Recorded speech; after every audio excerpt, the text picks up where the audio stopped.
March 5, 1770, a fight broke out between a group of American patriots and British soldiers on the streets of Boston. The resulting death of 5 Americans at the hands of the British soldiers would soon be dubbed as the Boston Massacre, an event that would fuel anti-British sentiment in the American colonies. On December 16, 1773, a political organization known as the Sons of Liberty, led by Samuel Adams, disguised themselves as Native Americans and dumped 340 chests of tea into Boston Harbor to protest the British inflicting taxation without representation on Americans. Boston would soon become pretty much a British city, as it was placed under martial law not soon after. A few years later, from April 19, 1775 until March 17, 1776, American militia did battle with the British in what would be known as the Siege of Boston. The Americans eventually prevailed, and the British had to relocate their equipment and soldiers up north into Canada. In many ways, Boston was the city where that rebel spirit Americans are known for was born. The city where a ragtag group of individuals stood side by side, took up arms, and pulled off the unthinkable, standing up to and beating the strongest world power at the time. They didn't have the biggest weapon, they didn't have the prettiest strategy. Heck, most of the soldiers in the American Revolution had zero military training. But through a sheer desire to win, they found a way. Almost 200 years later, a professional basketball team would be started in Boston, and they must have tapped into that same spirit the American Patriots had conjured up all those years ago, because the Boston Celtics of the 1950s and 60s won 11 championships in a 13-year window, making them the most dominant North American professional sports dynasty. I know what you're thinking. You're comparing the loaded Bill Russell Celtics to the American Revolution? That's ridiculous. Everybody knows the Boston Celtics were the most stacked team in the NBA. Their entire team was made up of Hall of Famers. It seems as if you put a label on something for long enough, that thing's true identity becomes lost. If I were to do that to the numerous figures who helped transform the Celtics into the greatest basketball dynasty of all time, I would be stripping you of one of the greatest tales of lost souls coming together and finding a strength inside themselves that they never knew they had, thanks to their unwavering ability to work together as a team, to give it their all, despite their tough upbringings or difficult circumstances. Although, if I did do that, I guess the Celtics would still have their famous mystique. What is the Celtic mystique, you may ask? Well, in the words of Michael Jordan, the Celtics' mystique is simply a desire to be first. The players all have the killer instinct. Their desire to win is not diluted by the big money. The Celtic mystique is nothing other than good players who complement each other, and all of whom have the killer instinct. Oh, no, wait a second, sorry. Michael Jordan never said that. Bob Cousy did, the Houdini of the hardwood himself. And yet, that speech sounds like it came directly from the mouth of a 21st century basketball fan. We hear it almost everywhere now. This guy's a killer. This guy has that killer instinct to do what no other player will. Those are the guys who win. The Celtics rosters, year in and year out, were filled with guys like that. Guys who knew that winning was the only option. If I read off every opponent they beat and every championship they added to their collection, this documentary would be no more interesting than a Wikipedia article. So, let's not do that. Let's look at the Celtics in a different light. Let's look at them in a way that most people usually don't.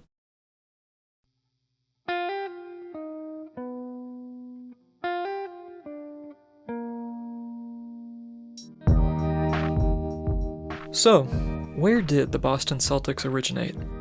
Well, ignoring the original Celtics, who existed in New York in the American Basketball League in the 1920s, the Boston Celtics we know today were formed in 1946, the year the Basketball Association of America was formed.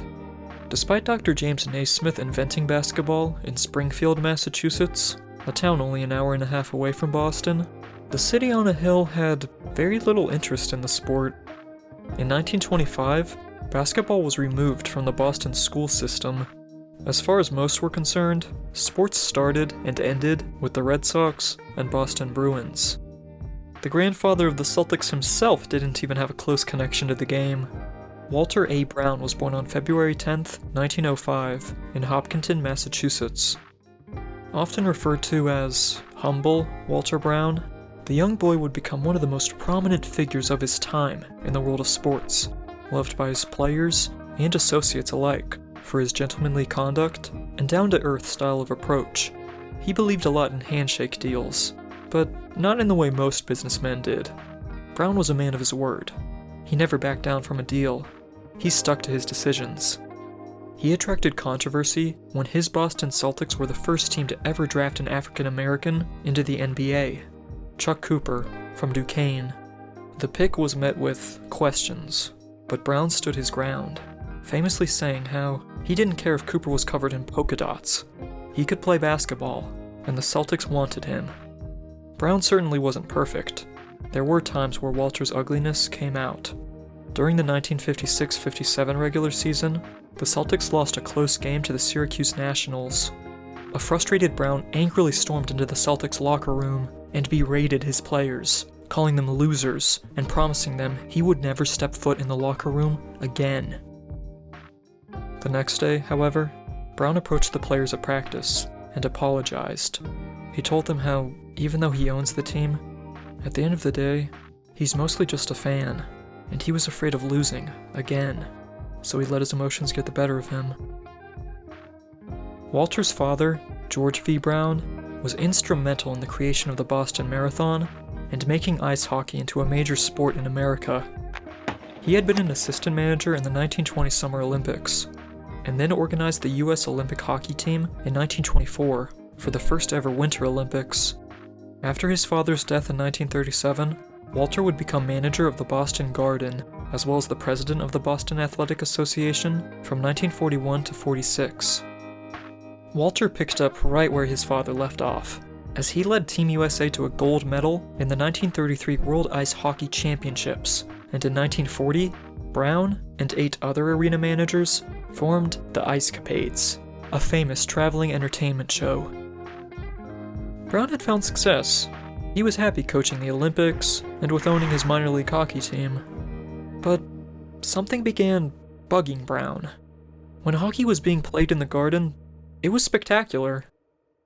But for much of the year, the arena was dormant, empty. So Brown began thinking, what if he started hosting other sports events? Some other major ice hockey arena owners were wondering the same thing. So Brown joined up with them and created the Basketball Association of America on June 9, 1946. 11 teams played in that inaugural season, but only 2 are still in the NBA today: the New York Knickerbockers and the Boston Celtics. Although, the team almost wasn't called the Celtics. With the help of his public relations partner, Howie McHugh, the final 4 names in the mix were the Boston Olympics, the Whirlwinds, the Unicorns, and the Celtics.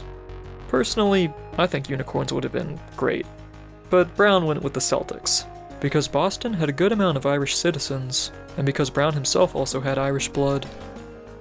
Brown knew almost nothing about the actual sport of basketball, but he did know that college basketball was popular, and that in the wake of America's victory in World War II, the boys had come back home. The country had a massive increase in men returning to the basketball courts and lacing up those Chuck Taylors. Men who had seen the horrors of war and brought that same level of intensity and brutality with them on the court. The average game of basketball in the 40s went like this. There would be a lot of hard hits, a couple fistfights, a couple points scored, and after it was over, the fellas would head down to the bar and celebrated with a night of drinking, whether they won or lost. The hockey owners brought forward many different ideas for what the BAA should be, including making the official game regulation time 60 minutes, but that was cut down to 48, 8 minutes longer than a college game. The idea of using innings instead of quarters, like in baseball, was also discussed. There was even an idea to shoot every free throw at the end of the quarter, to account for stoppage time, extending the length of games after every personal foul. These ideas, of course, were just that, ideas. But getting the league started was just the first step. The next thing Walter Brown had to do was to find a coach, players, and most importantly, fans. For the coach, Brown hired John Russell, or as he was otherwise known, Honey Russell, a former basketball player who had spent time with 42 different minor league teams from 1920 to 1945, including a stint with the original Celtics. During his playing days, he was also coaching basketball at Seton Hall University from 1936 to 1943. From 1939 to 41, Russell coached the Pirates to a 43-game win streak, including an undefeated 19-0 record in 1940. The star of the team was Bob Davies, future NBA Hall of Famer. Coach? Check. But what about the players? Well, Boston signed guys like Connie Simmons, Al Brightman, Art Spector, Jerry Kelly, and Chuck Connors. Yes, the Chuck Connors, who starred in the TV western The Rifleman. Connors was quite a prestigious athlete in his college days. He played baseball and basketball at Seton Hall under Coach John Russell, and after just 2 years, Connors left college to play baseball in the minor leagues. Following a few years in the military, Connors signed with the Celtics in 1946, and it was here where he would forever etch his name in NBA history, but not for his talent. In the team's first game on November 5th, 1946, Walter Brown unveiled a brand spanking new item to the basketball world: a glass backboard.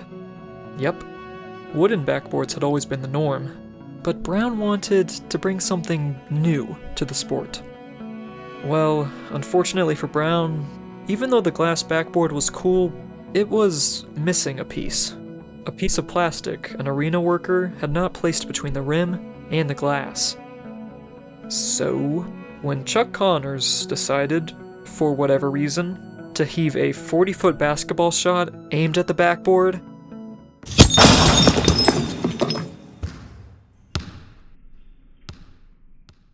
Brown's jaw dropped. The game was delayed, as workers tried to fix the situation. In the early days of the BAA, dunking was looked down upon for 2 reasons. For one, remember how many pro players had just gotten back from World War II and weren't quite the sensitive type? Yeah, if you dunked a ball, there's a good chance someone would punch you in the face. But the second reason was that glass backboards cost money. So the owners told their players, "You're on my payroll, you're not dunking that ball." The Celtics finished the 1946-47 season with a 22-38 record. They averaged 60.1 points per game, worst in the league. Connie Simmons led all players in scoring, with 10.3 points a game. 4 games into the 1947-48 season, Chuck Connors retired from the Celtics and professional basketball. He would play for the Brooklyn Dodgers in 1949, the year Jackie Robinson won MVP, and Connors also played for the Cubs in 1951.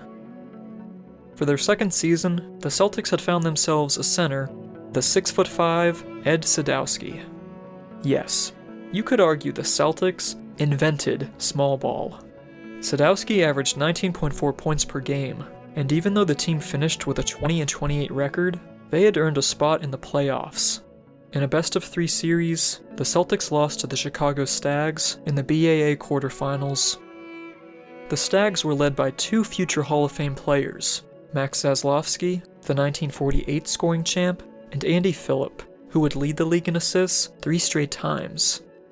Remember these names. They'll be important in our story soon. After the 47-48 season was over, Honey Russell was replaced by Alvin "Doggy" Julian as the Celtics' head coach. Doggy was a local hero, having just led Holy Cross College to a national championship in 1947. But in 2 years with the Celtics, he wasn't able to replicate that same level of success. In 1949, the team finished with a 25-35 record, and in 1950, they finished with a 22-46 record, the worst of the first 4 years, and also the year where the BAA would merge with another pro basketball league, the National Basketball League. This move brought in new teams, new talent, and a new league name, National Basketball Association. These 2 years were rough on the Celtics. The only thing worth mentioning about them is Tony Lavelli. Born July 11th, 1926, in Somerville, Massachusetts, Anthony Lavelli Jr. attended Yale University, where he was a star on the basketball court. A 6'3" forward, Lavelli's one-handed hook shot led to him scoring 1,964 points in 4 years. At the time of his graduation, it was the 4th most career points ever scored by a college player. He was named a consensus All-American and the Helms Foundation Player of the Year in 1949, which led to him going 4th overall in that year's BAA draft. But despite his skills as a basketball player, Lavelli wasn't too thrilled about going pro. Tony's first love was music, and his instrument of choice was the accordion. Some of his most iconic college originals included tunes like I Want a Helicopter and You're the Boppiest, Bebop. Lavelli's plan was to attend Juilliard and study music after graduating from Yale. But after hearing some suggestions from New York sports executive Leo Ferris, Lavelli made an interesting request to the Celtics management. If he was going to play for the team, the Celtics had to agree to allow Lavelli to play his accordion at halftime for the fans, and also pay him $125 for each performance. Brown thought it was a good idea. Hey, the accordion might attract some fans, which was something the team desperately needed, as the Celtics were sinking deeper and deeper in terms of finances. Even though the people got to hear some nice accordion shows, the Celtics finished last in their division in 1950. And, worse yet, the franchise was $500,000 in the red. Not once had the Garden seated 5,000 fans to watch the Celtics. Objectively speaking, this team was a disaster. But, even though he didn't know the sport when he first started, Walter Brown had become a basketball fan, and he had come to love his Celtics club.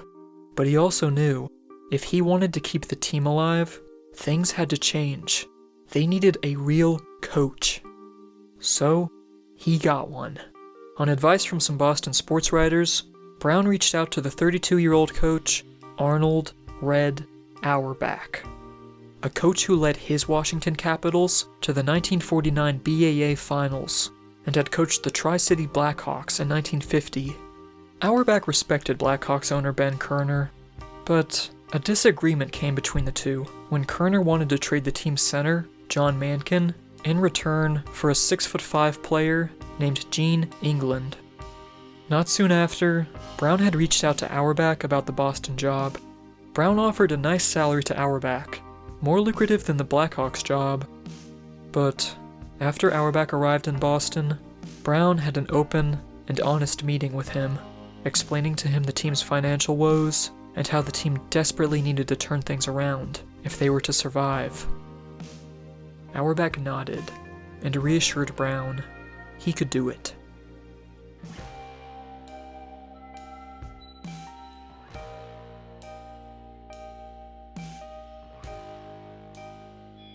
Arnold Jacob Auerbach was born on September 20th, 1917, in Brooklyn, New York. His father, Jaime Auerbach, was a Russian Jew who had immigrated to America when he was only 13 years old. Accompanying him were his two brothers, Louis and Sam. They were a part of a mass wave of 2 million Jews who were fleeing Europe to escape persecution. The three Auerbach boys waved goodbye to their mom and dad as the boat set sail to America, the land of promise. Jaime met and married an office worker named Marie Thompson, though she preferred to be called Mary. The two ran a deli together, but later went into the dry cleaning business, and the couple settled down at 246 Lynch Street, where they had 4 children: Victor, Arnold, Zhang, and Florence. From a young age, it was clear Arnold was different. When Victor, the oldest brother, would bring his younger bro to the basketball courts with him, the older kids would allow Arnold to play with them, out of courtesy. But to their surprise, Arnold started beating them. It got to a point where Victor would only be allowed to play because he was Arnold's brother. Because of his red hair and a fiery temper, the other kids started to call Arnold a nickname that really seemed to stick. Red. It wasn't soon before basketball began to consume Red. He fell head over heels in love with the sport. The only thing that seemed to rival his love for round ball was his love for hustling. Red was quite a child entrepreneur.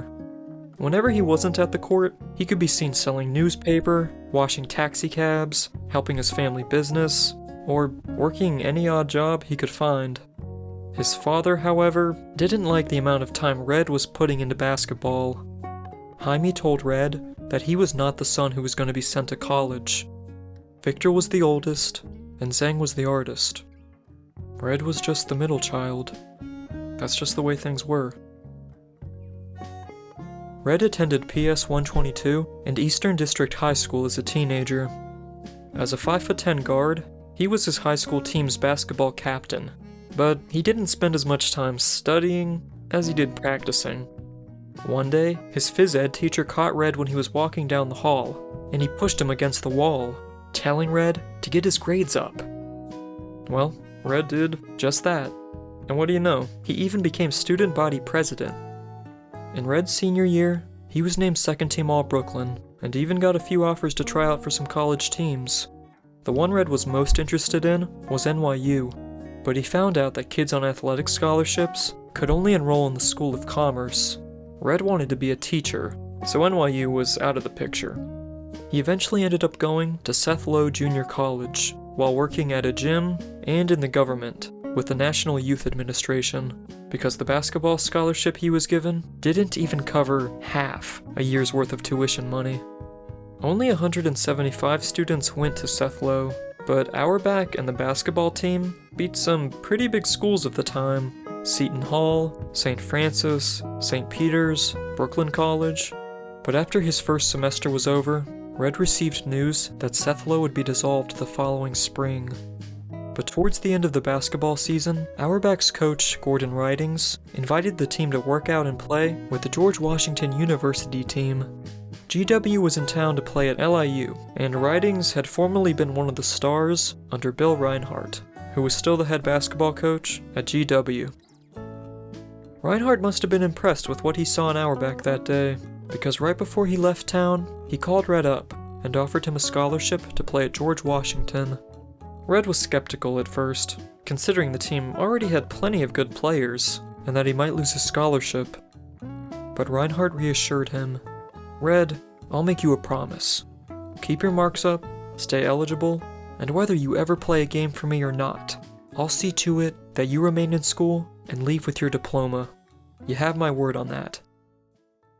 Auerbach played 3 years of varsity basketball at George Washington. By his senior year, Auerbach had become team captain and was the team's leading scorer. Described by many as a smart player, Auerbach would set up the entire offense and was known for his serious, but rather quiet demeanor. A demeanor many say was completely different from the one he would be known for 20 years later. Red attended his classes like every other student, but it was under Coach Bill Reinhardt where he learned the most. An unusual play Reinhardt liked to run was one where a play wouldn't be set up in a traditional sense.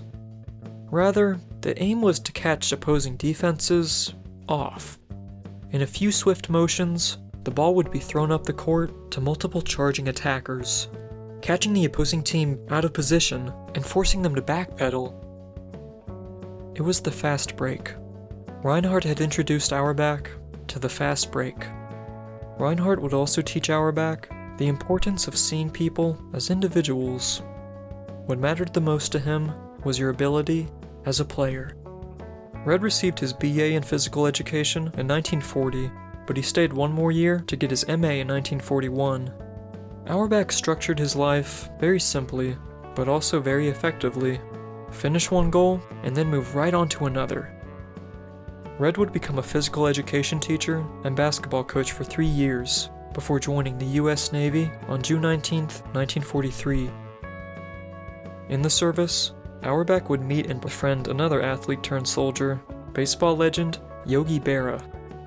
Auerbach would serve for 3 years, before being discharged on October 11, 1946, and afterwards, he was hired to coach the Washington Capitals in the recently created BAA.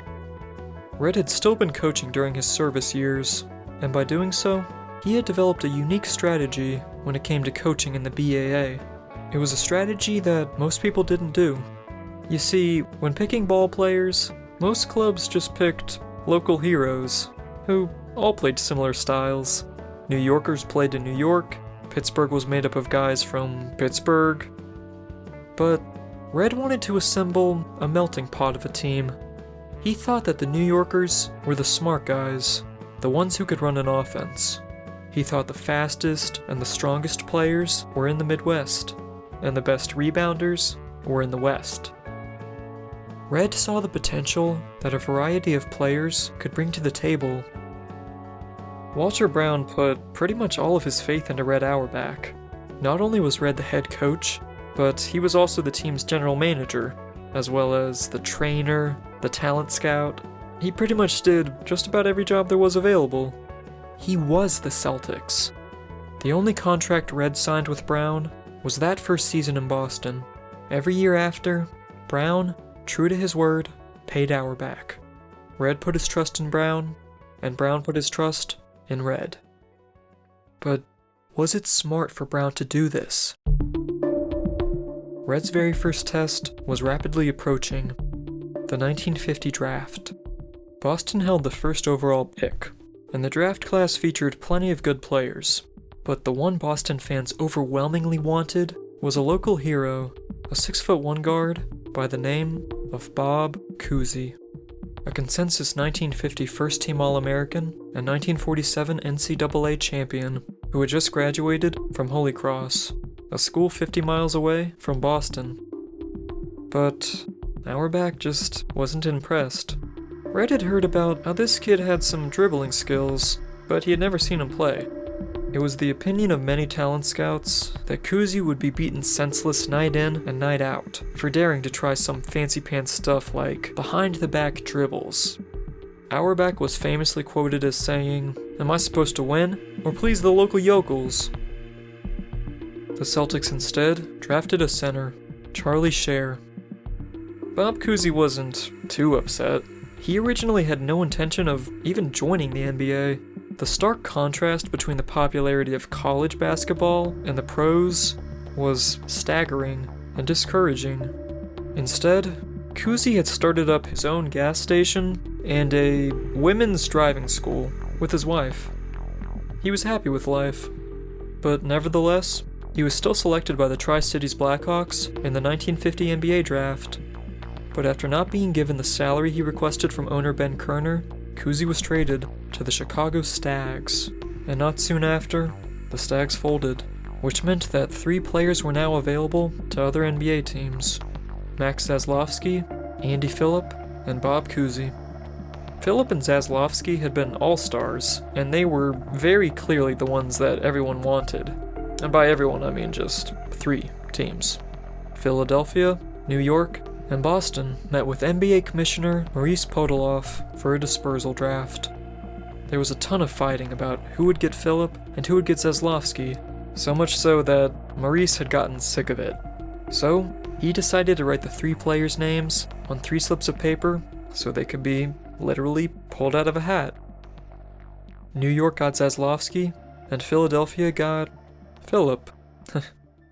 Leaving Boston, the player that nobody really wanted.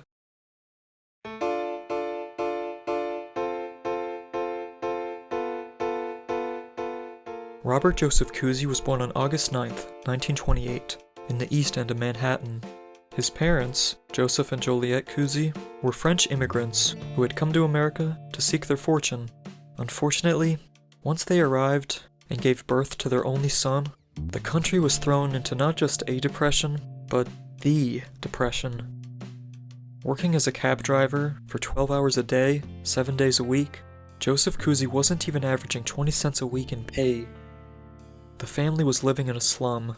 Cockroaches roamed up and down their apartment walls, fleas and bedbugs infested the mattresses, and at night, the rats would come out to play. Also living with the family was Robert's grandmother, who took her grandson to Sunday Mass every week and made sure that he upheld the Catholic values. For the first 5 years of his life, Robert, or as his family called him, Robbie, could only speak French. Once he started his early schooling, he couldn't understand a word of what the other kids were saying. He says it took him until high school to stop thinking in French. But even when he began to get a grasp on English, Cousy would find that, due to his Francophile accent, in combination with the lisp he had, he could not pronounce his R's. His nickname became Flenchy, poking fun at his R's turning into L's. In Cousy's own words, I was the original socially depraved, shy ghetto kid. Most of that shyness probably came from his dad's genes. Joseph hardly ever let a hint of an expression on his face, and he very seldom said more than what was necessary. Cousy's mom and dad were quite the opposites to each other. Joliet was tall and thin, and noted as having big hands. Joseph was short and stocky. Joliet was a very emotional person. Joseph was very unemotional. Bob would develop a similar look to his father as he grew up. People who knew him would say Bob often had this haunted look on his face, like he was under a trance. Even though he would become the league's most popular player, and even the face of it, in many ways, Cousy was tortured. He was obsessed with winning. It was an obsession that put a constant strain on him mentally, always leaving him on the edge of a nervous breakdown. Whenever Cousy won, he always pressured himself to win more and more. To him, winning was success, and he needed to have it. He deliberately wanted people to hurt him because it would make him angry, and he thought when he was angry, he would play better. If hurting other people meant he could win, he would do that too. You could write 100 different essays about Bob Cousy, and still come away asking questions about the man. Just like his father, most people couldn't tell what was going on in Bob's mind. The only glimpse they would get of his inner turmoil were the occasional moments when he would angrily cuss at Bill Russell or Tom Heinsohn on the Celtics, or anyone not named Bill Sharman who roomed with him. Cousy apparently suffered from horrific night terrors. He was known for sleepwalking and often screamed in horror as he lay there asleep. Most of his dreams were of him being chased. I'm no dream expert, but being chased is a sign that Cousy was stressed and anxious in his waking life. One time, Bob sleepwalked over to his teammate Jim Luskatoff when they were rooming together, and in the middle of the night, Cousy began screaming, angrily. It scared Luskatoff half to death. One day, another future teammate, Ed McCauley, was driving with Cousy in his passenger seat. When Cousy didn't respond to what McCauley was saying, Ed turned and saw that Bob had fallen asleep with his eyes wide open. Surprisingly, Cousy had never heard of basketball until relatively late into his childhood. His sport of choice growing up was a game called stickball. Cousy grew up playing with many black, Jewish, and other immigrant kids in the East End of Manhattan. It was likely these early games that caused Cousy to be an outspoken anti-racist in his adulthood. In 1953, when teammate Chuck Cooper was denied stay at a North Carolina hotel simply because of the color of his skin, it was Cousy who rode the train all night with Cooper, trying to help him find a place that would house him. It was Cousy who, in 1954, sent out letters to other NBA stars, like Dolph Schayes, pitching them his idea of an NBA Players Union, a way to give the players worker rights. Soon, his idea would manifest in the form of the National Basketball Players Association. Bob Cousy became the union's first ever president, and although the next president, Cousy's future teammate, Tom Heinsohn, would make more sweeping changes to help out the players, Cousy got the ball rolling. By 1938, the American Depression had lessened, and the Cousys were able to start making some real money. By 1939, they finally moved out of the slums and into St. Albans, Queens, which was more spacious than Manhattan. Cousy enjoyed his new life over here. A lot of the space was farmland, and the country air smelled a lot nicer than the air back in the city. Cousy would also start playing sports with older and bigger kids. As I previously alluded to, Bob inherited big hands from his mother. and his quick reactions made him a good shortstop in baseball, his personal favorite sport of the time. Handball was also a good option, because he only needed 2 players. But when Kuzi was 12, he fell out of a tree and broke his right arm, his dominant one. Wanting to still play, Kuzi began practicing hitting a ball with his left hand. He was sloppy at first, but he kept refining it, and in a few weeks, his left-hand game was just as good as his right-hand game. When the broken arm had healed, Kuzi still continued to practice with both of his hands, because he liked the use he could get out of 2, instead of just 1. 1 year later, Kuzi was finally introduced to basketball when he was 13. He was hooked almost instantly. He loved the sound of the ball going in the net. It was like sugar to him. He just craved more of it. Kuzi's playground director was a man named Morty Arkin, who began training the young Kuzi after he noticed the boy's love for the sport. He taught Kuzi to make hook shots and layups with his right hand, and hook shots and layups with his left hand.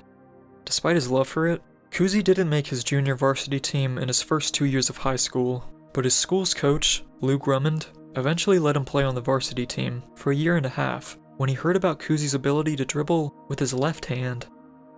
As a senior, Kuzi won the city's scoring title and had his name posted in the New York Times. He played college basketball at Holy Cross in Worcester, Massachusetts. Kuzi's large hands and ambidexterity made him a phenomenal dribbler. He also claimed to be able to see better out of the corner of his eyes than most people, giving the illusion that he could make passes without even looking at the person he was passing to. He was also known for dumping the ball behind his shoulder to a teammate, a set move that the team practiced, but also an effective way to embarrass an opposing player and throw off his focus in the game. But most importantly, the move would cause fans to erupt into applause, the thing Kuzi had been wanting his entire life. But someone who wasn't in love with the freshman's play style was Holy Cross's head coach, Doggy Julian. Julian thought Kuzi was a showboat, and that the game shouldn't be played in this ridiculous way. As such, he began to take away Kuzi's minutes.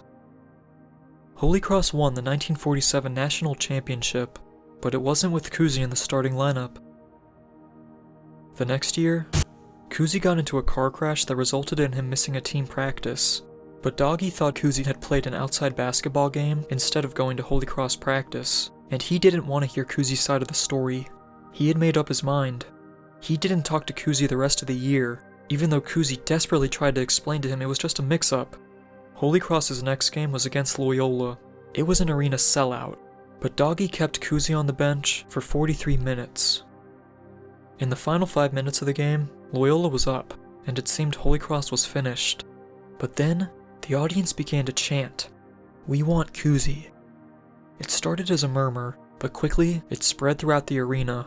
"We want Kuzi, we want Kuzi." It was overwhelming.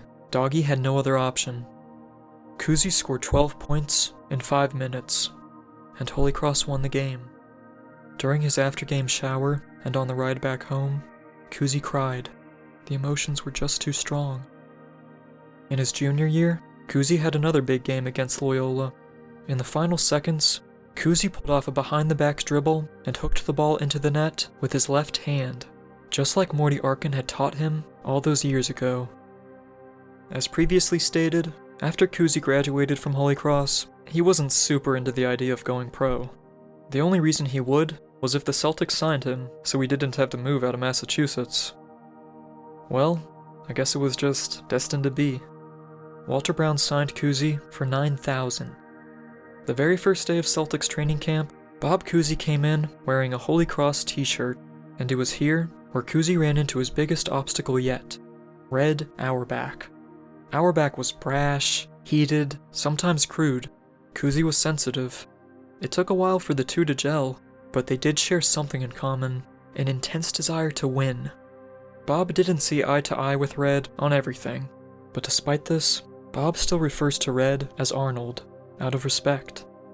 With a little help from future Hall of Famer Easy Ed Macaulay, the Celtics finished 1951 with a 39-30 record, their first winning season, but they were eliminated by the Knicks in the East semis. Kuzi made the All-Star game as a rookie and never missed it again in his 13 years playing for the Celtics. He led the NBA in assists 8 times, a record surpassed by only one player. John Stockton, who led the NBA in assists 9 times. But remember, assists in Cousie's days weren't quite tracked how they are nowadays. Back then, if you passed a player the ball and they shot it, assist. If they took a single dribble or step after catching the pass, no assist. So for all we know, Cousy could have been averaging over 10 assists for his entire career. His flashiness and ball handling skills were what made him famous, and I will stress it until I'm blue in the face. Old NBA rules ganked Cousy and hundreds of others by only allowing them to dribble with their palm on top of the ball. God only knows what Cousy could have done if he was given the same freedom that the Allen Iversons or the Kyrie Irvings of the world were given. It's hard to imagine because it was so long ago, but there was a time when Cousy was seen as the best player in the world. The NBA wasn't that popular, but people knew the name Bob Cousy. One person went as far as to call Cousy the greatest player of all time in 1956. Who, you may ask? Alvin Julian, the same man who benched Cousy at Holy Cross and wanted almost nothing to do with him. If we talk about Cousy, then we have to talk about his roommate, Bill Sharman. Bill came to the Celtics in the 51-52 season after playing his rookie year with the Washington Capitals. After graduating high school, Sharman served 2 years with the Navy from 1944 to 46. Then, he attended the University of Southern California, where he was a star, both in baseball and basketball. But because pro basketball was still seen as more of a minor league, Sharman still played baseball for his first couple of seasons in the NBA. He played for the Brooklyn Dodgers minor league team from 1950 to 53. Then he took 1954 off, but came back in 55, saying that if he could make the major leagues, he would stop playing pro basketball. Luckily for the Celtics, that never happened, and Sharman became the 6'1" shooting guard to pair alongside Bob Cousy in the backcourt. Before anyone knew what hit them, these two 6'1" guys began tearing up the NBA. One of the things that intrigues us the most as fans of basketball history are the figures who were ahead of their time, and Sharman absolutely deserves more recognition as the genius he was. When his other teammates would just sit and talk or drink in the locker room before a game, Sharman was on the floor, stretching, doing sit-ups, and push-ups with perfect form. His morning run consisted of him chasing after his wife driving their car every day. He was one of the most structured people to ever play in the NBA, but not just in regards to his exercise programs. Sharman would pack a large suitcase and would always neatly hang his clothes in hotel rooms, even if the team was staying for only a few hours. At 3 p.m. exact, every day, Sharman's wife would cook him a steak. He would also drink tea with honey, believing it gave people more energy. He'd preach the importance of a pasta meal before games when he later became a coach. He was very good in keeping up with food and health studies as they advanced. Sharman was a nightmare to play horse with. Whereas other guys would shoot with their eyes closed or try and heave half-court shots, Sharman would walk right over to the free throw line or to his 10-feet spots, the same spots where he would knock down bank shots in games. Whenever he could, Sharman would head down to a local YMCA and just practice his routine shots again and again. He brought along index cards almost everywhere, cards with notes about squaring off and following through on his jump shots, and also breakdowns of his matchups each night, their strengths, weaknesses, anything that he could ascertain and prepare for. I mentioned that Sharman would become a coach, but not just a guy who coached a team for a season or two because of name power. Sharman would be inducted into the Basketball Hall of Fame as both a player and a coach. Only 4 other people have achieved that same honor. He'd win a championship with the American Basketball League in 1962, the American Basketball Association in 1971, and finally in the NBA in 1972, combined with an ABA Coach of the Year and NBA Coach of the Year. Add in his 4 championships as a player, and 10 more championships he would win as a Lakers executive from 1980 to 2010, Sharman won 17 professional basketball championships. There were times when Sharman's players were frustrated with him, upset over having to do constant exercises, but by season's end, they could see how much it paid off. Another interesting thing Sharman would do was that, in the morning and before games, Sharman would have his players meet up early at arenas to practice shots on the game rims, just to get used to the feel of the court and to get their arms ready. It was shoot-around. Bill Sharman invented team shoot-around. But let's go back to Bill Sharman, the player. Sharman never thought he was the most talented player in the league, but what he did think was that if he could do the little things just right, he could beat anyone. He was one of the first guards to shoot above 40% from the field, a big deal back then, considering centers were the only ones who usually did that. He was the first NBA player to hit 50 consecutive free throws. He led the NBA in free throw percentage 7 times, the most by any player in the history of the NBA. And remember, until the late 50s, the basketballs that the NBA used weren't even completely rounded. Sharman also had a reputation as one of the best lockdown defenders in the game. Battlin' Bill, as he was known, didn't just extend his roughness to the guards. He'd let 7-footers have a piece of him, every now and then. Cousy and Sharman changed roster constructions forever. In basketball's early days, most people didn't see a distinction between the two guards in the backcourt. They were often just the two smallest guys who could dribble the best and who shot the best. But then came along Bob Cousy and Bill Sharman, forever changing people's perceptions on what it meant to be a 1-guard and a 2-guard. Never before had there been such an amazing passer and dribbler and such an amazing shooter on the same team. Cousy was flashy, and Sharman wasn't, but that didn't stop the two from quickly becoming friends. To Cousy, Sharman also had the killer instinct. Whenever he put on that jersey, all traces of compassion and politeness vanished. Just like that. On the screen before you are the records and playoff results of the Celtics from 1951 to 56. A clear improvement over the first couple of seasons. Auerbach took what he had learned from Bill Reinhart at GW and made the fast break into the Celtics' favorite play. It was effective. The Celtics were the first NBA team to average 100 points per game in a season. But they were also the first NBA team to allow opponents to average 100 points against them. In 1952, Boston finished with the 4th best defense in the league. Every year after, they were either the worst defensive team or close to the worst. Auerbach tried resolving this issue by drafting Jim Luskatoff, a 6'5" forward, in 1955. Lusky was born in San Francisco, California, in 1930. He played basketball at the University of Oregon, where, as a senior, he grabbed 32 rebounds in a game against Brigham Young, which is still Oregon's single-game record. Lusky had 2 jobs to do on the Celtics. The first was to rebound, and the second was to protect Cousy.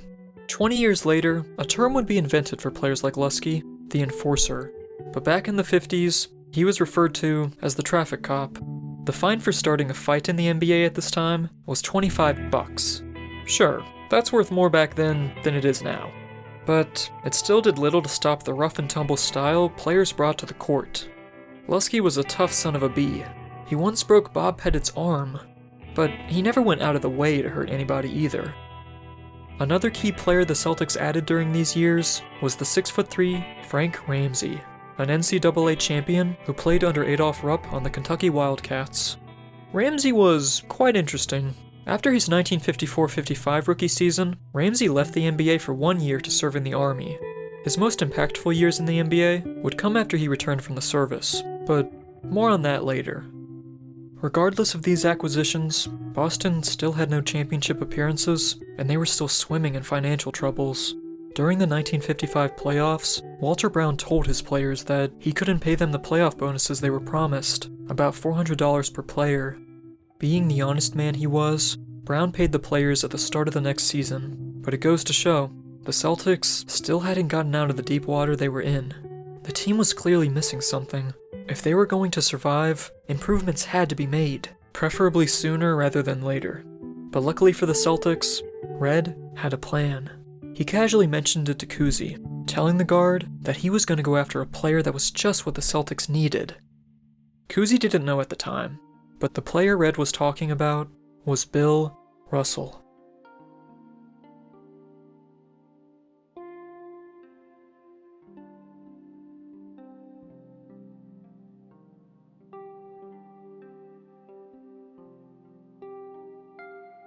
William Afton Russell was born in Monroe, Louisiana, on February 12, 1934. His parents, Charles and Katie Russell, gave birth to Will's older brother, Charlie, 2 years earlier. Life was hard for the Russell family. They lived poor in the segregated South. Charles Sr. worked in a factory, but when he asked his boss for a raise one day, the man told Charles that he would not pay a black man the same wage as a white man. Katie was once stopped by police on the street and told to change out of what they called a white woman's dress. From an early age, Katie taught her son William the value of self-reliance and staying true to who he was, and that no matter how hard he tried, some people just weren't gonna like him. In the early 40s, Charles Sr. put his family on a train to California out of fear for his life and in the hopes of finding better career prospects. The Russells settled in Oakland, where Charles and Katie would find jobs in a shipyard. No longer prohibited from entering public places because of the color of his skin, Katie made sure her son William went to the library every day. It was in the library where the young Will developed an interest in art, specifically the works of Michelangelo and Da Vinci. One of his favorite pastime activities was to close his eyes and try and redraw the works of Michelangelo and Da Vinci from memory. But every time he opened his eyes, he was frustrated with the result. Frustrated because he couldn't create the things he saw in his head. Katie was incredibly protective of William. As he later described, he essentially grew up in a cocoon. But when William was 12 years old, Katie was checked into the hospital one day due to her having what was described as flu-like symptoms. She was there for 2 weeks, but all the while, she smiled and laughed, downplaying the illness that kept her in there. But on October 11th, 1946, while William was in school, he received word that his mother had died. Something changed in Russell that day. Reports claim he became much more closed off. He became more frustrated when doing activities, thinking he was clumsy at everything. As a child, William had never been a star athlete. Charlie was the son who played on all the teams. William got cut from nearly every basketball, baseball, and football team he tried out for. He was a natural athlete with giant hands and Olympic-level leaping ability, but he had little in the way of skills, and every single basketball coach told him that he was a lousy scorer. Because of this, he only played 1 year for his high school when he was a senior and had grown to be 6'5". William didn't fit in, but he didn't want to fit in. What he liked about basketball was that it gave him an opportunity to do what he couldn't do with painting. Just like when he was a preteen, Russell would sit with his eyes closed, imagining basketball plays. He imagined himself flying through the air, blocking shots. But this time, when he finally opened his eyes, he was able to create this dream. At first, he was met with resistance. Coaches would constantly tell him that good defenders stay on the ground. They don't jump in the air, where they have no control. Time and time again, Russell fought to prove them wrong. Never before had there been a player with such perfect anticipation and dedication to the defensive end of the court. His IQ is something we have never seen replicated. Dare I say, he had an almost spiritual view of the game. He didn't block shots to embarrass people. He would gently turn a block into a pass into the hands of a teammate who could initiate a fast break. He memorized players' footwork early on in games, and calculated the degrees in the corner of people's eyes that would allow him to keep out of their peripheral vision, just enough to stay hidden. After his senior season in high school, Russell was only offered one scholarship, the University of San Francisco. It was here where Russell began to go by Bill. In his final 2 seasons, Russell led the team to 55 straight wins and back-to-back national championships in 1955 and 56. Auerbach knew he had to have Bill. The Celtics had plenty of offensive weapons. What they didn't have was someone capable of shutting down an entire team like Russell could. Sure, Ed Macaulay was a good center, but he was 6'8" and weighed just 185 pounds. Not to mention, Macaulay's son, Patrick, had been born with kidney issues that later developed into spinal meningitis.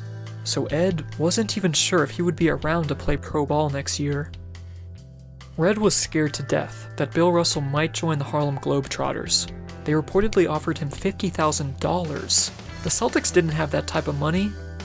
But after a meeting where Abe Saperstein didn't say a single word to Russell, in combination with the fact that the Globetrotters played around 230 games a year, Bill decided he would go to the NBA. So, great, right? Well, not exactly. Something was still in Red's way. The 1956 draft order.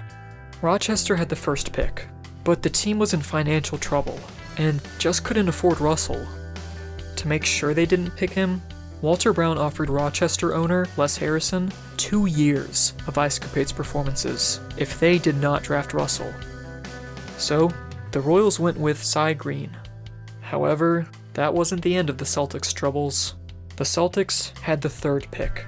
The St. Louis Hawks had the second pick. Working some of that magic of his, Auerbach sent the Hawks 2 players in exchange for Russell. The first was Ed McCauley, who had played at St. Louis College and lived there with his family in the offseason. The second were the draft rights to Cliff Hagan, who eventually became a Hall of Famer. And not to mention, Red used his territorial pick to draft the 6'7" forward Tommy Heinsohn, a Holy Cross legend, just like Cousy. Russell signed with the Celtics for $17,000, but because he chose to play on the 1956 Olympic basketball team, he wasn't able to join the NBA until December. But the Celtics got along just fine without him, going 16-8 in their first 24 games. Russell led Team USA to a gold medal, and in December of 1956, him and his wife Rose Russell finally arrived in Boston. They had been married for less than 2 weeks. During the Olympics, a bit of face stubble began growing on Bill's face, and in his first ever press conference as a Celtic, a reporter asked him when was he going to shave. Russell told them when the Celtics won the championship, he would shave. Although, when Russell finally got on the court, that promise seemed a little disingenuous. You see, even though he had just won a gold medal, Russell had not dribbled a basketball in a month, and it showed. Some say that in his first couple of games, he couldn't even hit the backboard when he shot the ball. His first game was a 95-93 victory over the Hawks, and even though the team kept on winning, there was very little talk around town about what Russell was doing for the team. You've got to remember, defensive stats went almost completely unrecorded for Russell's entire career. Steals and blocks were not officially tracked by the NBA until the 73-74 season, 5 years after Russell had retired, which is a real shame because it's estimated that for most of his career, Russell was blocking over 10 shots a game. And yet, people didn't care that much. It took a while for fans to realize that a game could be won by not just dumping the ball in a net. Instead, all the attention was on Bob Cousy, who was named the 1957 NBA MVP, and Tom Heinsohn, who led the Celtics in scoring in the regular season as well as the postseason. He was a prolific scorer, famous for his head fakes and then layup drives, his deep shooting, and hook shots, with the right and left hand. He was the first player to score 1,000 total points in the NBA Finals, and was also a fiery competitor. But he was also a jokester, known for smoking 2 packs of cigarettes a day. Heinsohn and Leskatov were the players Red targeted the most whenever he was mad about something. Red would abuse Tommy so much that other Celtics started thinking they could too. Even after establishing himself as an all-star veteran, Boston rookies would steal Heinsohn's socks because of how much crap Red would give him. Someone who also gave Heinsohn a hard time, as it seems, was Russell. After finishing with a league-best 44-28 record, Heinsohn was selected as the 1957 Rookie of the Year. In his NBA career, Russell won every award that was available for him to win, except one: Rookie of the Year. Russell thought that award should have been his. The voters disagreed. Heinsohn was there the whole year, not just some of it.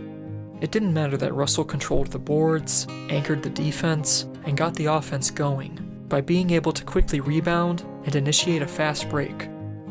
Heinsohn was a scorer, Russell wasn't. Cousy was flash, Russell wasn't. Russell did not let his frustrations go unheard. You could say that about Russell's entire life. He never let his frustrations go unheard. Bill told Heinsohn, right to his face, that he wanted half of the bonus money Tommy got for winning Rookie of the Year. The best power forward and center duo in the league had simmering tension. On some level, you kinda gotta respect it. I mean, how many athletes now just say what they think others want to hear? But then again, the way Russell carried himself did hurt how he was seen by many people. Bill was known for giving long silences before his answers to reporters. He had an infectious laugh, a cackle that drove Auerbach crazy. But Bill very seldom let people see this. When he became a veteran on the team, he referred to the Celtics rookies as their draft pick numbers for the first couple of months, rather than calling them by their real names. Russell always kept his guard up, described as cold and distrusting towards most people who weren't friends or family. He described himself as the most private person he knew. Russell once told Red that he would be fine if he didn't have a funeral and was buried in an unmarked grave. Red thought he was joking, but Bill just shook his head. To him, every person was an equal creature in the eyes of God, and he never needs a marker to find us. Any intrusion, no matter how big or how small, that he didn't invite was disrespect, and he had no tolerance for it. He didn't believe in giving autographs. He hated the idea and couldn't stand when other players did it. Sometimes, he would send young kids away crying after he refused to give them an autograph. Heinsohn once asked Russell to sign something for his nephew because Russell was his favorite player. Bill refused. This led to Heinsohn forging many Bill Russell autographs over his career. This distrust of letting people in can probably be traced back to when Bill lost his mother.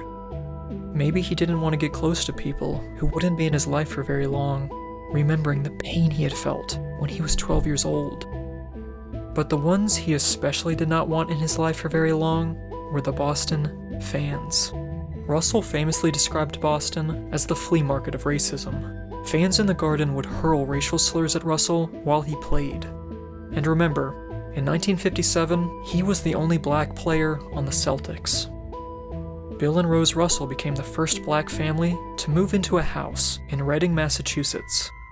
In 1963, after Bill had returned from a vacation, he had found that his home had been broken into. Vandals had spray-painted racial slurs on the walls, they had smashed his trophy case, and defecated on his bed. But for all the crap he endured, Russell held his tongue about the abuse he received in Boston because he didn't want to give the racists the satisfaction of letting them know that they had hurt him. He refused to play victim because in his mind, he was never a victim. His life philosophy was to never allow himself to be oppressed. Russell's involvement in the civil rights movement could very well be its own documentary. In June of 1963, after Medgar Evers was assassinated in Mississippi, Russell booked himself a plane ticket and flew down there, despite his wife begging him not to go, out of fear of him getting killed. His first night in Mississippi, Russell stayed with a friend who couldn't sleep due to hearing noises of men in the alley near the place they were staying and rattles that were happening at the door. In his 1966 book, Go Up for Glory, Russell simply said this about the incident: "The kind of men who come after you in the darkness do not frighten me. I went to sleep." It's hard to pick just one Bill Russell quote as his most badass, but for me, that one right there takes the cake. Months later, in August of '63, Russell marched on Washington and was invited to stand on stage next to Martin Luther King Jr. for his famous I Have a Dream speech. But Russell deferred, since he wanted to allow people who organized the event to stand front and center.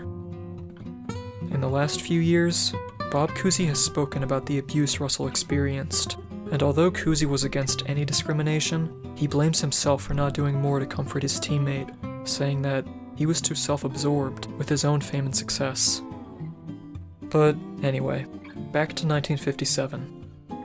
The Celtics had swept the Syracuse Nationals in the East Finals and were facing off against the St. Louis Hawks in the championship series. St. Louis and Boston played 7 games against each other, and it got about as heated as you can expect. In Game 3, Red Auerbach punched Hawks owner Ben Kerner in the face, his former boss. He was fined $300. Game 7 went into 2 overtimes. Heinsohn scored 37 points and grabbed 23 rebounds. It was a tied game of 123 to 123, but with 1 second left, Jim Leskatoff was fouled, and he sank his 2 free throws. Celtics 125, Hawks 123. St. Louis calls timeout. The Hawks had 1 second to inbound the ball from their side of the court and tie the game. Because remember, there is no 3-point line at this point in the NBA. The Hawks had to get creative, and creativity is what Coach Alex Hannum came up with. Hannum became a player coach for the Hawks towards the end of the regular season and had only played in 1 game in the 1957 playoffs. But for this do-or-die situation, Hannum's plan was that he was going to sub himself into the game, and he was going to make the crucial inbounds pass from their basket. But not just any old inbounds pass. No, all of the Hawks would go down to the Celtics basket.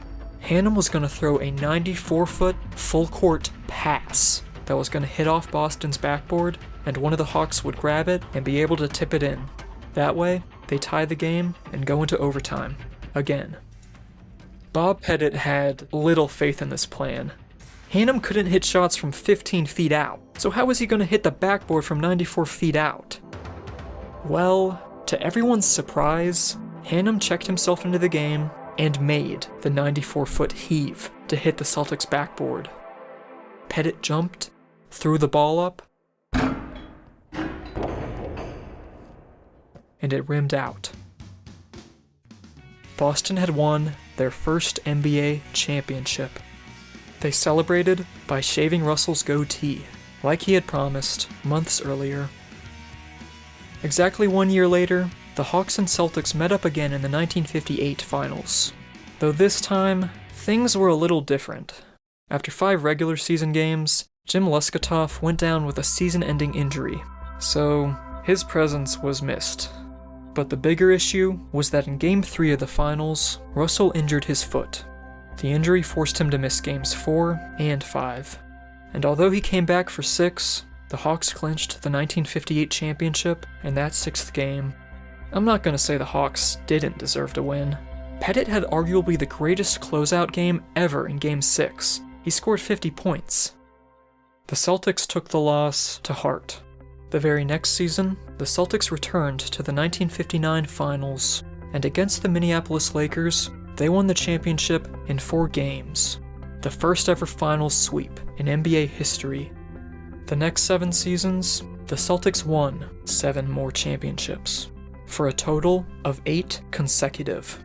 Something that will never, and I repeat, never be done again. Something that seems completely unfathomable. Well, it does. But not if you understand Red Auerbach and what it takes to be a Celtic.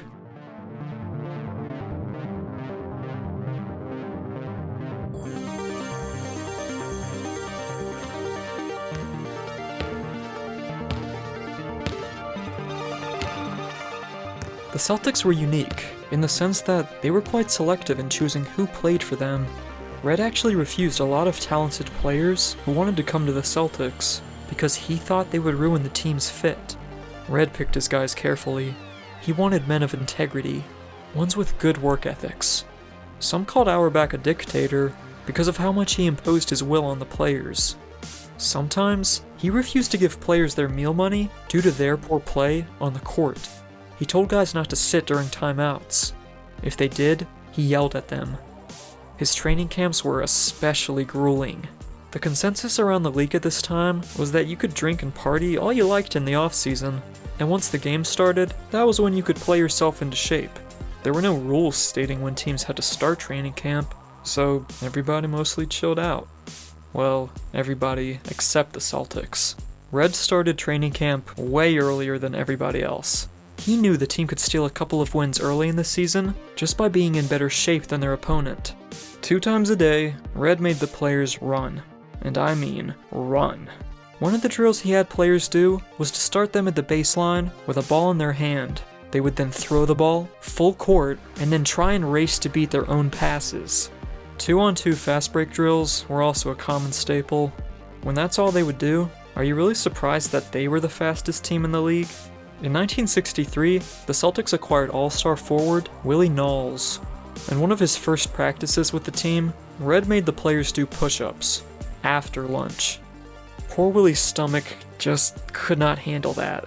In combination with all of the running that they had done in the morning, he threw up on the practice court. Bill Russell seemed to get a kick out of it. He grabbed Willie by the legs and dragged him off the court. As he did, Willie's face was dragged through the puddle of vomit. The practices were tough, but Red knew how to motivate his players. In between drills, he would give speeches to the team, telling them that they were the greatest team ever assembled, that everybody else in the league resented them and wanted what they had. Every year after they won a championship, Red would come back every training camp and say, "Is this the year you're gonna let everybody down? Is this the year you're gonna lose?" Red was competitive at nearly everything. Before the seasons would start, he would schedule lots of exhibition games in the New England area. When they would go to play one of these exhibition games, the team would drive Caravan. One of these cars in the Caravan was Red's very own blue Chevy. By all accounts, Red was a terrible driver. It's said that he always drove at 90 miles per hour. A popular game that the team would play while they were driving was something called Zit. The rules were simple. If you see a dog, you get 1 point. If you see a dog peeing, you get 5 points. If you see a dog pooping, you get 10 points. If you see 2 dogs having sex, you win. Red would drive like a madman all across the road, delaying the team's arrival because he wanted to win Zit. Some things he just could not let go of. One time, Heinsohn was driving with Red through the mountains. There were a couple of apples in the car, so Heinsohn and the other passengers began throwing the fruit at one of the other cars, starting an apple fight. Red was driving on the wrong side of the road, just so his players could have a better shot at throwing the apples. It was all fun and games, until a cop pulled Red over and arrested him for reckless driving. Another night, the Celtics were playing in Cincinnati. A Cincinnati fan swung at Red, so Red punched him right back. He was arrested and taken down to the jail. Red's diet mainly consisted of Coca-Cola for breakfast, and then Chinese food once a day. As the players stood there with Red at the Cincinnati station, Kuzi joked that the police couldn't lock up Red, they didn't have Chinese food. Red angrily yelled at Kuzi to shut up. Somehow, Red was finally able to talk his way out of the situation. The only thing Red enjoyed more than Chinese food, or Coke, were cigars. At one point, it was reported that he smoked 10 cigars a day. One night, the Celtics were blowing out Philadelphia by 30 or 40 points. Thinking the game was over and done with, Red decided to light one up.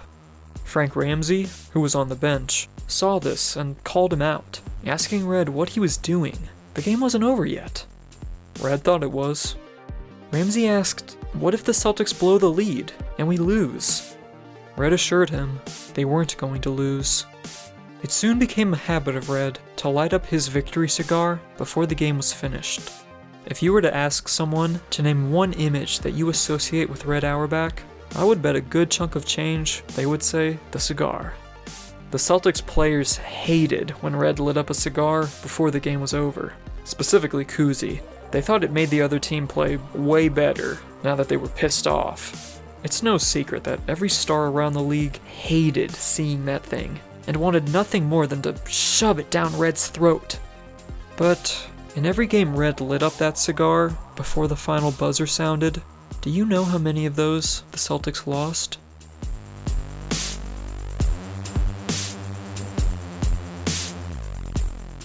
Because he had played in college, Red would actually scrimmage with the Celtics at practice. He would run point guard, like he had done in school. According to Ed McCauley, Red was the worst stam shooter he had ever seen. When his defensive assignment drove past him, he would pull their pants down. He would throw elbows, step on people's feet, any little dirty thing he could get away with, which was a lot. He was the coach, after all. That's just how Red operated. He was always looking for an angle. The Boston Garden was different than other arenas in the NBA. Due to a shortage of longboards during World War II, the floor was instead built with parquet, a material that some claimed made certain parts of the court into dead spots that affected dribbles, and it was said that Red and the Celtics knew exactly where those spots were.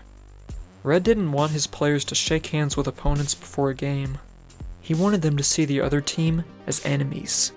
Visiting teams accused the Celtics of only providing cold water in their shower and not giving them enough towels.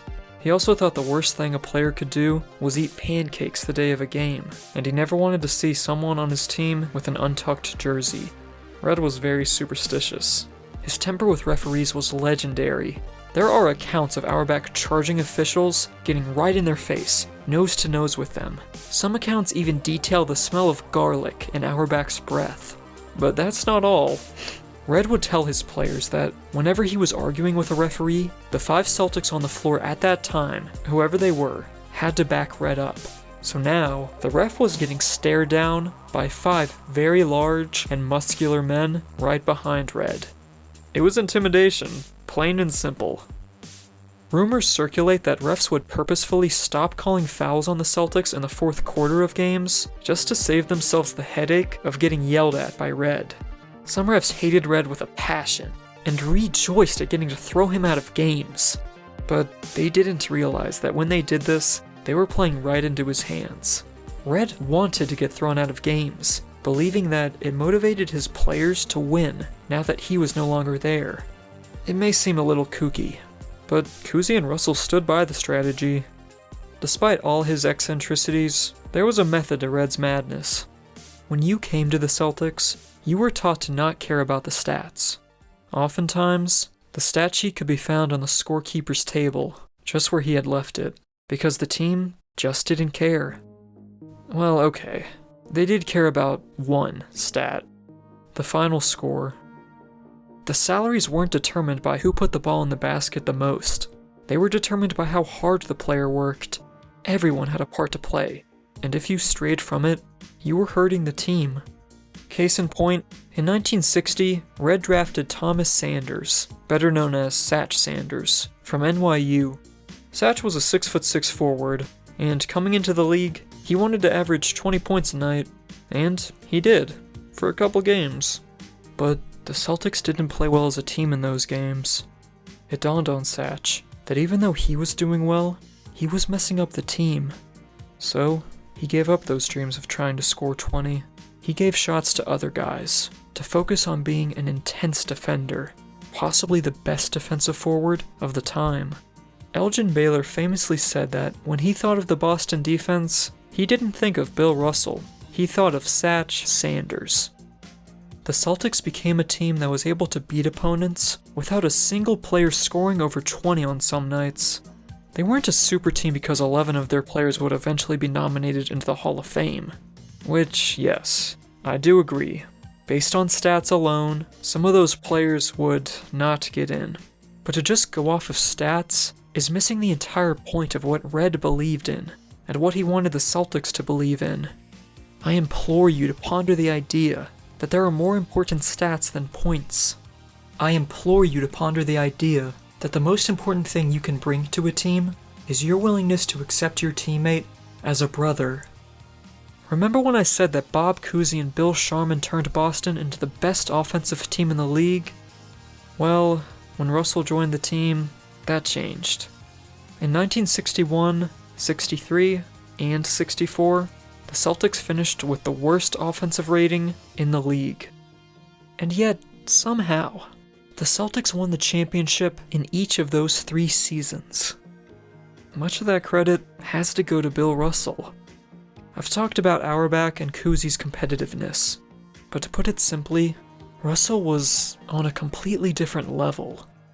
He was just consumed by his desire to win at all costs, to stand head and shoulders above everyone else. He didn't stand on the shoulders of giants. He was the giant.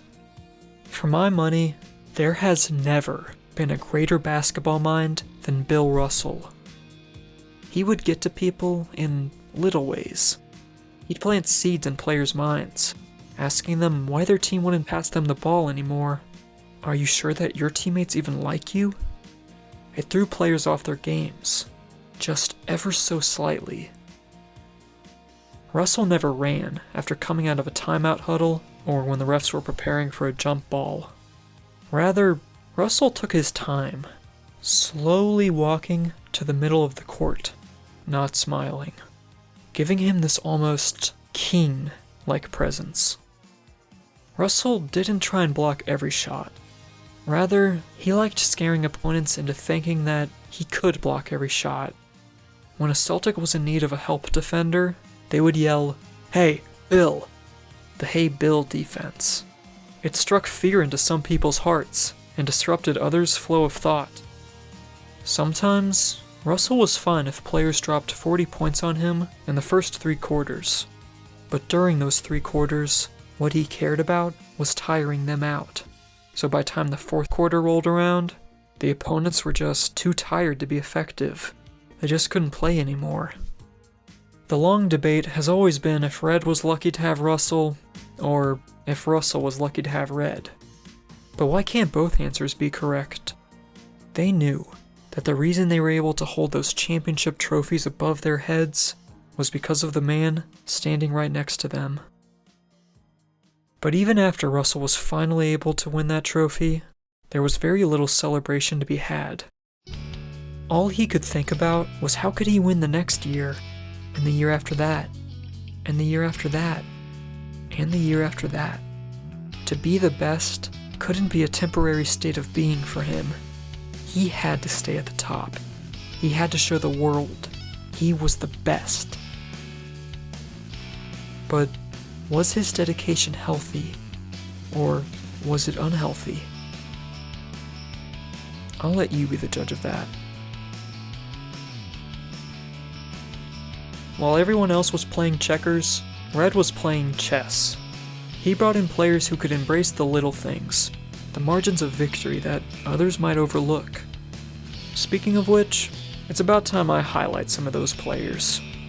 What better place to start than the overlooked and underappreciated Sam Jones, also known as Mr. Clutch. What, you thought Jerry West was the only player in the 60s who went by that name? Samuel Jones III was born on June 24, 1933, in Laurinburg, North Carolina. His father, Sam Jones II, died of a heart attack when his only son was just 4 years old. Sam played basketball at North Carolina Central University. After graduating in 1954, he served 2 years in the Army. It was here where Jones met future Hall of Fame coach Slick Leonard. Slick played as a rookie for the Minneapolis Lakers in 1956, after he had gotten back from his military service. When he came to the team, he went to Sid Hartman, a sports writer with close ties to the Minneapolis Lakers, and told him about how good Sam Jones was. The Lakers contacted Sam and told him they wanted to draft him in 1956, but Sam was unsure about going into the pros. After his 2 years in the service, Sam went back to North Carolina Central for 1 more year to get his degree. He was then available for the 1957 NBA draft. But believing that they would be able to snatch him up with their 2nd round pick, the Lakers selected Hot Rod Hundley with their 1st overall pick. Months earlier, Red Auerbach had driven down to North Carolina to scout some players at UNC, who had just won the national championship. But on advice from former NBA player turned coach Bones McKinney, Red was told that the real best player in the state was a few miles further, at little-known North Carolina Central. While initially hesitant to join a team with an already established backcourt, the 6'4" Sam Jones would go on to win 10 NBA championships with the Celtics. The only one he missed out on was the very first, in '57. Sam finally became a starter after Bill Sharman retired in 1961, when Sam was 28 years old. Sharman was a good player, but Sam was simply incredible. He had just about every shot in his bag. But whichever one it was, he made sure to use the backboard to bank it in. He was the only Celtic to average 25 points for a season during the Dynasty years, and he was also a phenomenal clutch player. Bill Russell called Sam the most skilled player he ever played with, and credits him for winning the Celtics 6 of those championships during the 8 consecutive run. Not because he played great in every series, but because there were 6 moments in each postseason where the fate of the Celtics season was decided by a single shot. When the going got tough, the Celtics put the ball in Sam's hands and left it up to him. Sam delivered every time. Despite the fact that he was one of the greatest clutch players of all time, it seems like he did it much to his chagrin. Reportedly, Sam hated that he was the one the Celtics put all the weight on. But he was never one to let people think he was weak. He was a famous trash talker, routinely telling guys that they couldn't guard him, and there may have been no bigger victim of Sam's than Wilt Chamberlain. He loved talking to Wilt. Another Jones, not related to Sam, was also waiting in the wings during the early championships.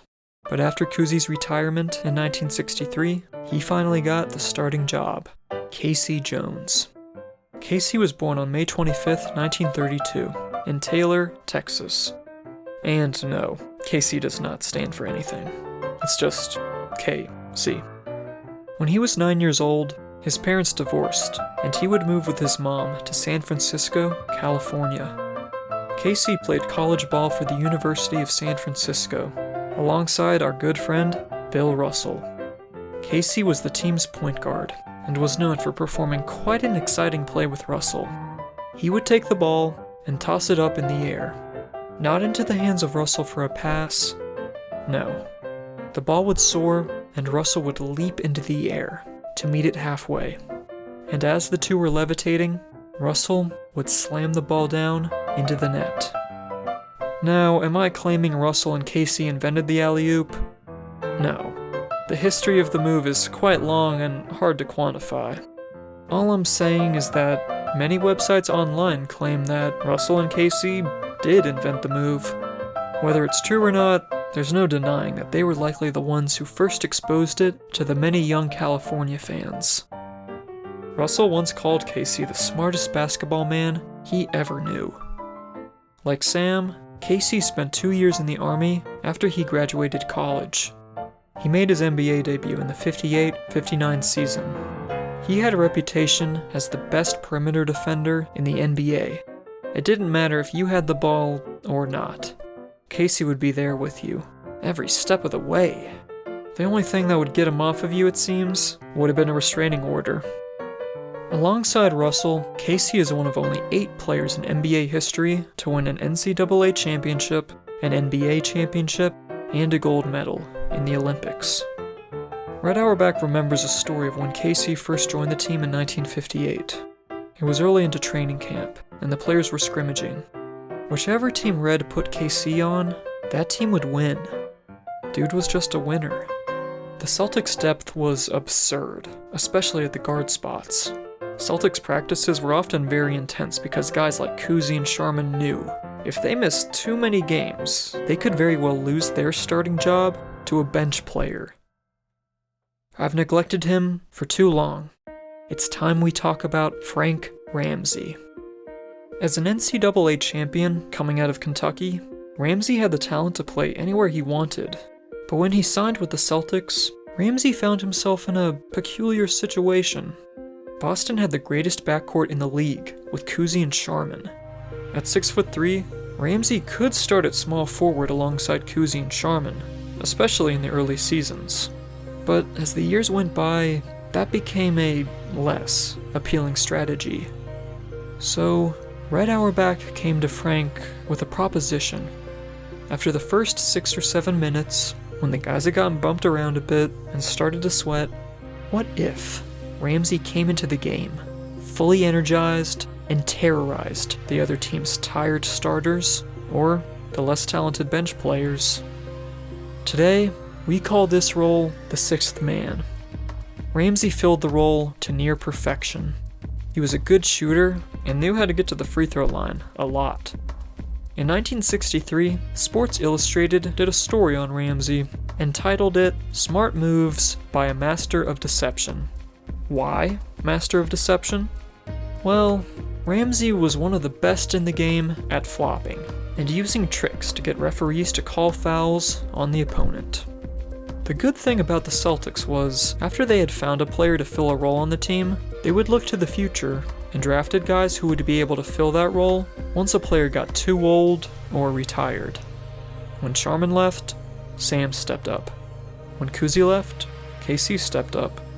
And when Ramsey was in his twilight years, he mentored a young player given very little attention by the media, John Havlicek.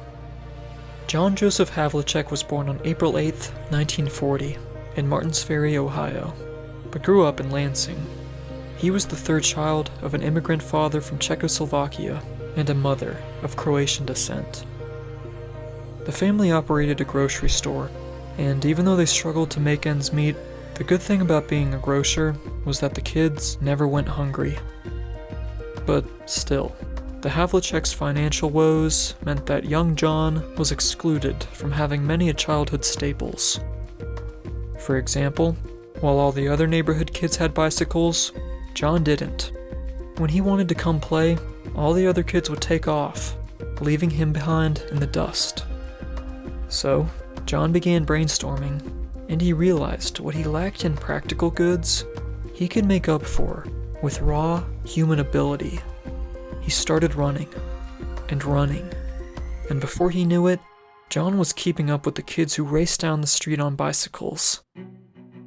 He didn't know it at the time, but Havlicek had laid the groundwork for his superhuman levels of stamina later down the line. John was a star athlete at Bridgeport High School in baseball, football, and basketball. In baseball, he played every infield position and hit well over 400 as a junior and senior. In football, John was the school's strong-armed quarterback, who apparently threw 80-foot passes and was a master at faking handoffs. Basketball, however, was his favorite sport. As a senior, he averaged 30 points and 20 rebounds, and was named to the All-State team for basketball, football, and baseball. John accepted a basketball scholarship to play at Ohio State University, much to the chagrin of the school's football coach, Woody Hayes. Hayes tried unsuccessfully to get Havlicek to join the football team, but he was turned down every time. Hayes once joked that the best quarterback in the Big Ten wasn't even playing football. After playing JV as a freshman, Havlicek finally could play for varsity in 1960, and he was coming into a great situation. The Buckeyes were led by future Hall of Famer Jerry Lucas, Larry Siegfried, Mel Nowell, Joe Roberts, and even future legendary coach Bobby Knight. The team's head coach was Fred Taylor. Havlicek's first game as a starter was his second one, and in that game, he shot 9 for 9 from the field, a record that stood until 2017 for the greatest single-game shooting performance in Buckeyes history. The sophomore-led Ohio State team won the 1960 NCAA championship game. During Havlicek's 3 varsity years, he had a combined record of 78 wins and 6 losses, going undefeated at home. It was also during his time at Ohio that Havlicek earned his famous nickname. Teammate Mel Nowell thought John looked an awful lot like another John, the Duke. So, he started calling Havlicek the name of one of Wayne's films, Hondo. The Buckeyes' offense revolved around Jerry Lucas. He was the one who scored the points and got all the praise. Meanwhile, John was in Lucas's shadow, known just as the defensive specialist on the team, the guy who only scored on a fast break or in garbage time. But still, teams were clawing at Havlicek after he graduated. Baseball teams like the Yankees, the Pirates, and the Tigers tried to sign him. Despite never playing college football, the Cleveland Browns asked Havlicek to try out for them in the summer of '62. They gave him a $15,000 contract plus a Chevy as a bonus. He played several exhibition games for the team that summer. but ultimately, he was the final player the Browns cut from their roster that year. Meanwhile, Boston had selected Havlicek with the 7th pick in the 1962 draft, and also offered him a $15,000 contract. Fun fact, Bill Russell bought the stereo for Havlicek's new Chevy. Kurt Gowdy, the famous sportscaster, was the man who tipped Red off about Havlicek. Funnily enough, the man who tipped Kurt off about John was Bones McKinney, the same man who saw potential in Sam Jones. Red had never seen Havlicek play, but Gowdy told him, and I quote, "There's this guy Havlicek who runs around like he's got a motor up his ass." In John's very first practice with the team, the veteran Celtics were left speechless as this young rookie ran circles around them. The champs. Knicks legend Dick Barnett once joked that Havlicek had 3 lungs, because night in and night out, Havlicek flew across the court like a gazelle, and there was not one player who could keep up with him for an entire 48 minutes of regulation. In the words of the great Jerry West, he's a freak. His endurance is incredible. One of the things that stood out to me the most in my research was that whenever Havlicek's name was brought up, the very first thing people would say about him was that the man never got tired. Well, according to Havlicek himself, he did get tired. But Havlicek had a unique approach to the game of basketball. He saw it as a game of mental toughness, a game of looking your opponent dead in the eye, knowing that both of you are tired as hell, but having the drive to go that extra distance over them and to not give up. Havlicek's on-court work ethic was the stuff of legends. When the NBA added the three-point line after he retired as a player, Havlicek reportedly hated it, simply because he thought it made players work less hard.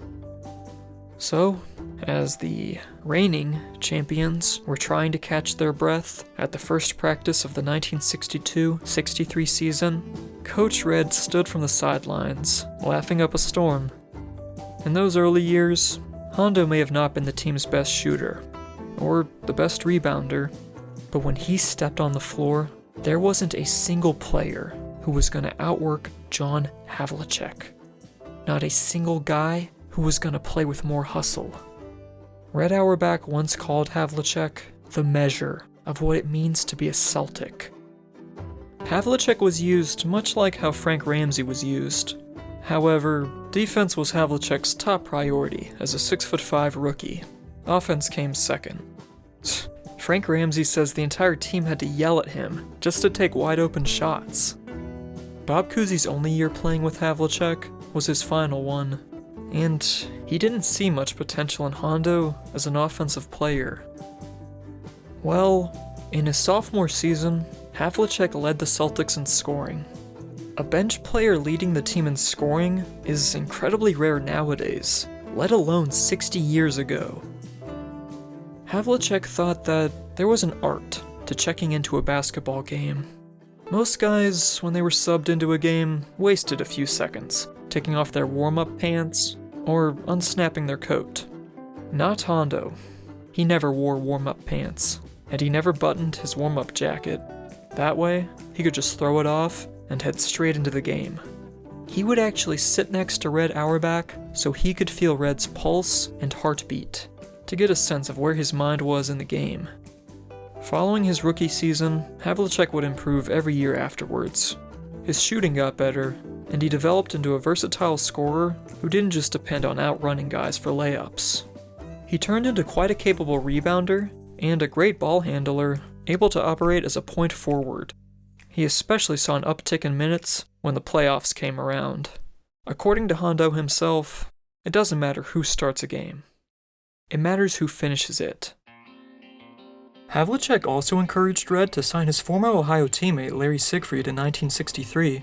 Siegfried was actually drafted by the Cincinnati Royals 3rd overall in the 1961 draft, but Siegfried said he wouldn't play for the city because of the treatment him and his Ohio State teammates received by the Cincinnati Bearcats fans, who the Buckeyes lost to in the 1961 championship game. He just couldn't forgive them. Instead, he joined the Cleveland Pipers in the newly founded ABL and won a championship as a reserve under coach Bill Sharman. Hey, remember that guy? But the ABL folded the next season.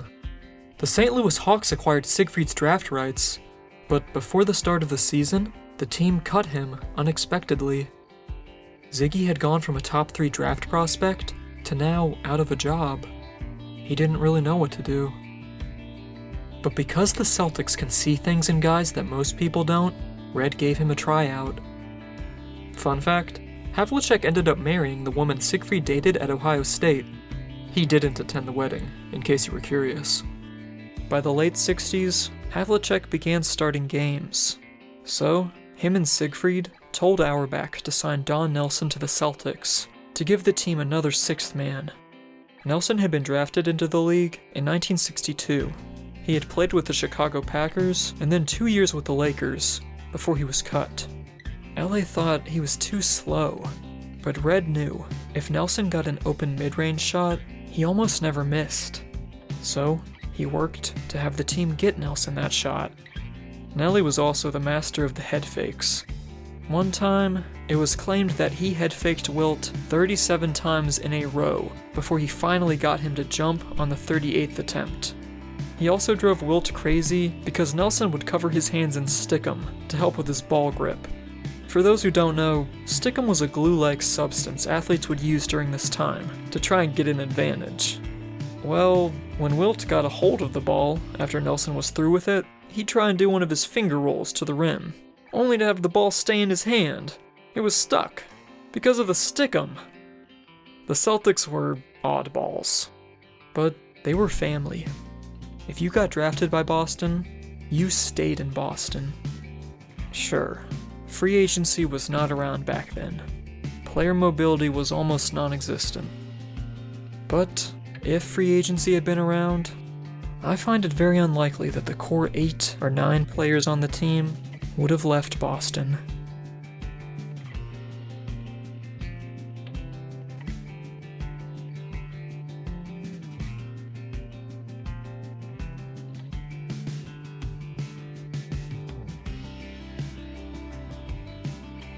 I'm not going to break down every championship of the Celtics from 1959 to 66 in grueling detail. My fingers are starting to hurt as I'm typing up this script at 5 in the morning, and my voice kinda hurts right now. So, let's not do that. We can talk about some of the bigger moments and the really important stuff, but let's also look at the guys who stood in the way of the Celtics, the opposition. Let's start where almost every video about Bill Russell eventually devolves into. What better place to start than with Wilton Norman Chamberlain? After playing a year with the Harlem Globetrotters, Wilt joined the NBA as a rookie for the 1959-60 season. He came to a Philadelphia Warriors team that was coming off a losing season, and even in his very first year, Wilt would get accustomed to that feeling of weight that owners would put on his shoulders, to be the savior that their franchise needed. What followed for the next 9 years would be the greatest player rivalry in NBA history. Yes, I said the greatest, even more so than Bird and Magic. I know, the phrase fans of the NBA will scream until the cows come home is that Bird and Magic saved the NBA. Listen, as basketball fans, we should all be eternally grateful for what Bird and Magic did. But you can't save a league that almost didn't survive in the first place. Russell and Chamberlain grabbed people's attention. There was a story that could be sold here. This was something that was marketable. Or was it? As we've already established, Russell hated almost everything that came with being a professional athlete, except for one thing: the work. All the fans, the cheering, the pats on the back, they were ever-fleeting moments. Here today, gone tomorrow. The thing that stood the test of time was the work you did on the court to earn that final box score. Russell never conformed to be what other people wanted him to be. He just couldn't be bothered with how anyone other than his team might have felt about him. Conversely, Wilt did care. For all his bravado and smooth-talking one-liners, people who knew Wilt described him as sensitive. He wanted to be your friend. He was a gregarious giant who liked fast cars and fast women. But but he especially liked the fact that people liked him. During the 60s, the NBA banned players from signing autographs during warm-ups. So, Wilt would promise kids that he would meet with them after the game was over. And he did. When his team went out to eat, Wilt was the one who would pick up the check. When he was with the San Francisco Warriors, he took a rookie Nate Thurmond under his wing, buying meals for him, inviting him to the San Francisco Jazz Festival, and he once brought him to Kim Novak's birthday party. Bill was a married man. Wilt wasn't. Wilt and Bill were opposites. The very first contest between Bill Russell and Wilt Chamberlain occurred on November 7th, 1959. Russell didn't even look Wilt in the eyes, because that meant he would have to look up at someone looking down at him. The Celtics won that game, 115 to 106, with Russell putting up 22 points and 35 rebounds. Wilt put up 30 points and 28 rebounds. Both centers played 48 minutes, and it was during those 48 minutes that Russell realized something. This kid was different. There was no stopping him cold turkey, not like he could with the likes of the other centers he had played. No. I'll let Russell explain it to you. After I played him for the first time, I said, let's see, he's 4 or 5 inches taller, he's 40 or 50 pounds heavier, his vertical leap is at least as good as mine, he can get up and down the floor as well as I can, and he's smart. The real problem with all this is I have to show up. He destroyed me so bad that game that he put enough fear into my heart that I wasn't going to do anything to beat Wilt. So, what does a beautiful basketball mind like Bill Russell do to combat this? 3 words. Make him work. Don't let him get the shot that he wants to get. Make him hit speed bumps that provide gaps that the Celtics can take advantage of.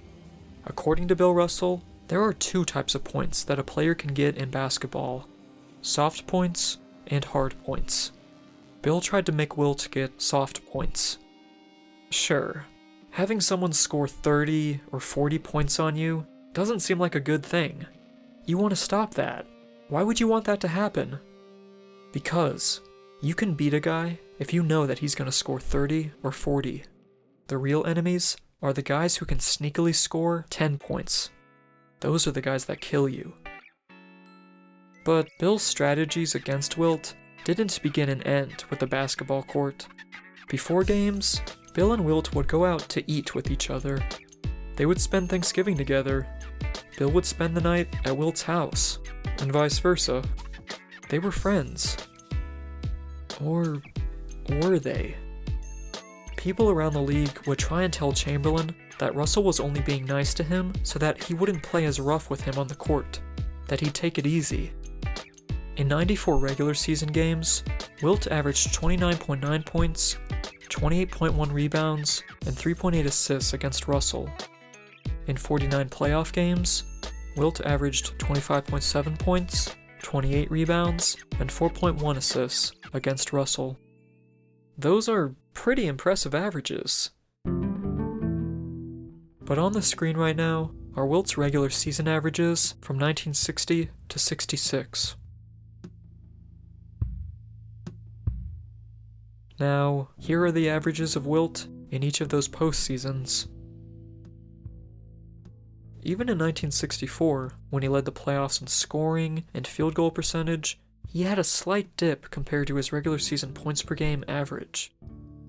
But then again, in all of those playoff series, Wilt averaged more points and rebounds than any other player on the opposing team, as well as his own. Did Russell single-handedly lock Wilt down? Or did Wilt not want to embarrass his friend? From 1960 to 66, Wilt and Bill met up in the playoffs 5 times. Boston won every single series. But that doesn't mean there weren't a few close calls. In 1962, the Philadelphia Warriors took the Boston Celtics to 7 games in the East Finals. In the first 6 games, Wilt averaged 35.5 points and 27.7 rebounds. In Game 7, Wilt scored 22 points and grabbed 22 rebounds. He was outscored by his rookie teammate, Tom Meschery. The game came down to the final play. With a tied score of 107-107, it was Sam Jones who hit the game-winning shot with 2 seconds left. Bill Russell won, Wilt Chamberlain lost.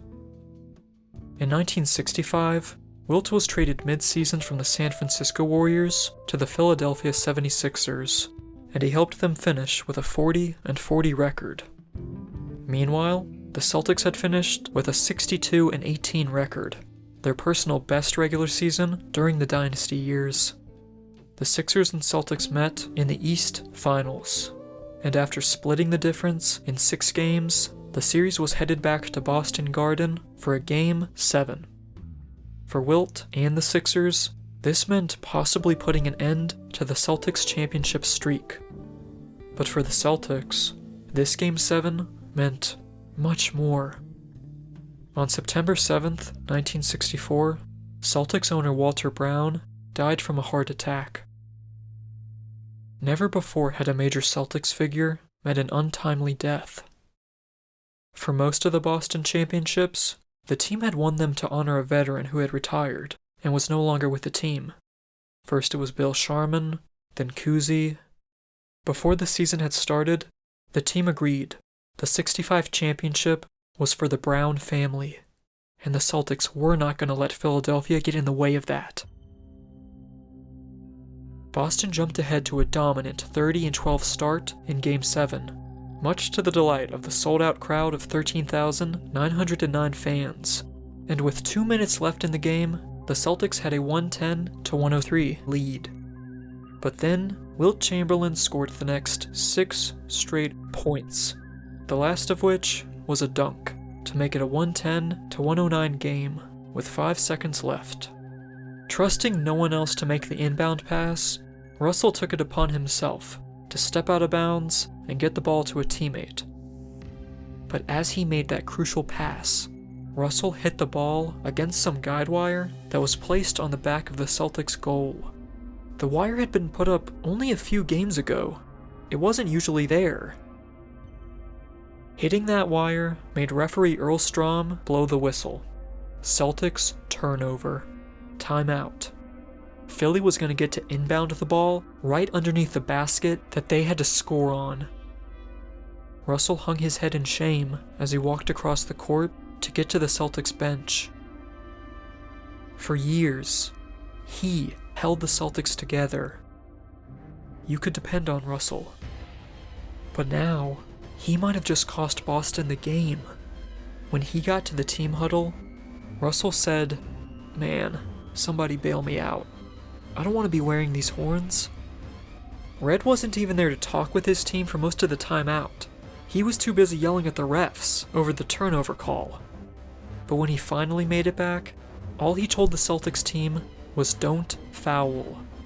That was it. The Celtics' master strategy. With their morale shaken, the 5 boys in white and green stepped back on the court. Casey Jones, Sam Jones, John Havlicek, Satch Sanders, and Bill Russell. But what about the Sixers? How did they spend that time out? A couple of the Sixers had their own master strategy. Let's get the ball to Wilt, come on! Over the course of the game, Chamberlain had scored 30 points and grabbed 32 rebounds while shooting 12 of 15 from the field. He was having a great game. But he had also missed 7 free throws. If it wasn't for him, Philly wouldn't be in this position to win the game. But if Wilt had sunk just one of those 7 misses, they wouldn't be down right now. With the game hanging in the balance, second-year coach Dolph Schayes thought the Celtics would foul Chamberlain and send him to the line. Despite Sixers players in the huddle saying to get Wilt the ball, Schayes drew up a play not for Chamberlain. So, who would be the potential hero? Hal Greer seems like a smart choice for a jump shot play, but Greer has scored just 12 points in all 48 minutes on just 5 of 12 shooting. Any other options? Dave Gamby has scored the second most points for the Sixers, with 25, but he's already fouled out of the game, so he can't be the hero. Larry Costello is known for his set shot, but he's had a rough night, shooting 1 of 7. Both teams have had a rough night in terms of shooting the ball, with the exception of Wilt and this guy, Chet Walker. He scored 24 points on 10 of 19 shooting, and this play Shays drew up is for him.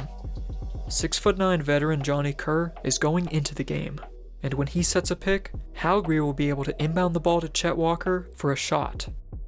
Power forward Luke Jackson is also here, but he's allowing himself to be fronted by Satch Sanders, and he's way over here, so I don't really know what he's doing. But how about the Celtics? Who's going to be their hero? Bill Russell nearly has a triple-double, and maybe 10 blocks, who knows. But he did just cause a massive turnover, and if the Celtics lose, we can probably assume that he's going to be the one that will get most of the blame. Sam Jones has been the Celtics' leading scorer tonight with 37 points, but right now he's guarding Johnny Kerr, who has 5 inches on Sam. Sure, Sam is a tough little sucker, but if the Sixers get the ball to Kerr, he could very well get a shot off over Jones and possibly win the game. Sam wasn't originally going to guard Kerr. After coming out of the huddle, Havlicek said that he would guard Kerr, but Sam told him no, he would guard Kerr and keep him off the boards. Oh, wait a second, Havlicek? What's he been up to this game? In 42 minutes, Hondo scored 26 points and grabbed 11 rebounds, but he's also shot 10 of 30. Who's he guarding out here? Well, this should be interesting. As Strom gave Hal Greer the ball, the 5-second inbound countdown began. The guys who inbound the ball always count down, in their heads. But on defense, Havlicek has always done it too. As he's close to Walker, John begins to count. 1001, 1002, 1003, 1004. Okay, this is weird. The ball hasn't been passed in yet. In Havlicek's mind, he thought that the best players could see the game in slow motion. So once he counts to 1004, he gives a little peek to see what's going on. As he does, he sees the ball just leave Greer's hand, and just like a football receiver, John Havlicek made history.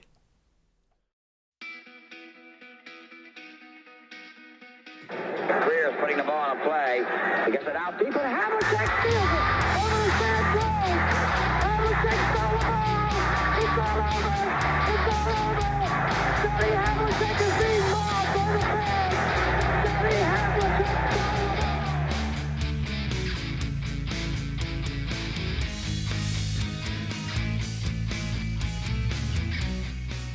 Years later, Havlicek was attending a party, and some random lady that he had never met before approached him and showed him a brooch she had made with a piece of his Celtics jersey that was ripped off of him all those years ago.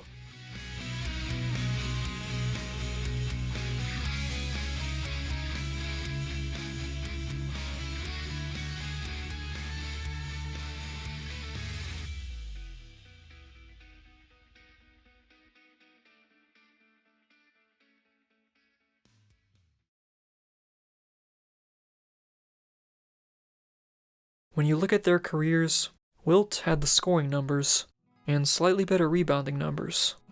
Russell had the slightly better assist numbers and more championships. Russell was voted NBA MVP 5 times. Wilt was voted 4 times. Until 1981, MVP voting was done by the players. But with the All-NBA voting, which was not done by the players, Chamberlain was voted first team All-NBA 7 times, while Russell was voted first team only 3 times. It seems like the media sided with Wilt. So, who was better? Well, call it a cop-out, but I don't have an answer for you. After researching and doing my damnedest to get into the psychology of these people, it's made me see things in a different light. Human beings are complicated. They're full of contradictions. Bill and Wilt were friends, and friendship can get toxic. And now, both men are dead. But they had found peace with each other and themselves. And that is what matters most. So now, I'm going to let the people who knew Wilt and Bill speak on the matter, and you can come to your own conclusion. Bob Cousy. If Wilt thinks that with all the Hall of Famers on our team, we'd have waited for him to get his ass down on offense the way Philadelphia did, forget it. We wouldn't watch anyone shoot it every time he got it, like the year he scored 50 a game. Nor would we have wanted to watch all the garbage he did in the pivot with the ball. He used to think he was a great passer because he led the league in assists. Hell, he couldn't shoot, he couldn't pass, and he couldn't dribble. But he was the strongest man ever to play this game, and he was a great athlete. He could have averaged those 50 points for us, but we never would have won a championship. It also would have produced a lot of disharmony. Russ didn't care about scoring. On the Celtics, all the players were round pegs, and we fit into round holes after Russell came. I don't mean to criticize Wilt. We probably would have won a couple titles with him. He'd block shots and do a hell of a job on the defensive boards. But Russ remains the most productive center ever to play this game, because the ultimate production is winning titles. Nate Thurmond. You just can't say that because Bill won 11 championships, he was far superior to the rest of us centers in that era. He was a great player, but also in a great situation. Teams that had Wilt always viewed him as the savior. The whole thing was on his shoulders. Often, ownership would pay Wilt big money, but skimp on everyone else, and he'd be surrounded by inferior talent. He was supposed to win games by himself, draw fans, and do things no man had ever done before. He did that. But it still wasn't enough for some people. Jerry Lucas. Wilt was too consumed with records, being the first center to lead the league in assists, or to set a record for field goal percentage. He'd accomplish one individual goal, and then go on to another. Russell only asked himself one question: what can I do to make us win? Bill Russell. Nobody seems to appreciate what an incredible player Wilt was. He was the best player of all time, because he dominated the floor like nobody else ever could. To be that big and that athletic was special. Bob Pettit. I've thought a lot about Russell versus Chamberlain, and it almost comes down to a matter of taste. No one has ever scored like Wilt. No one has ever played defense like Russell. They weren't just giants of their time, but of all time. I look at the guys today, nothing comes close to the battles they had. Anyways, let's talk about some of the Celtics' other championships. In 1957, 58, 60, and 61, the Celtics did battle with the St. Louis Hawks, a team that had a number of Hall of Famers play for them: Bob Pettit, Cliff Hagan, Clyde Lovellette, Ed McCauley, Slater Martin, and Lenny Wilkins, along with some other All-Stars, like Larry Faust and Woody Salisbury. We've already talked about the 7th game in the 1957 finals, but the Hawks once again took the Celtics to a 7th game in 1960. Over the course of the series, Bill averaged 16.7 points, 25 rebounds, and 3 assists. He dominated the boards, grabbing the most for every game, including 40 in Game 2, which is still the record for the most rebounds in a finals game. In Game 7, Russell scored 22 points and grabbed 35 rebounds, but he also shot 8 for 10 from the free throw line, despite being a poor career free throw shooter. Because I want you to remember this. In Game 7, Russell will deliver. The only team the Celtics played in the finals during these 5 years that weren't the Hawks were the Minneapolis Lakers in 1959. The once most dominant basketball dynasty, led by George Mikan, was now a plucky underdog, led by a game-changing forward named Elgin Baylor.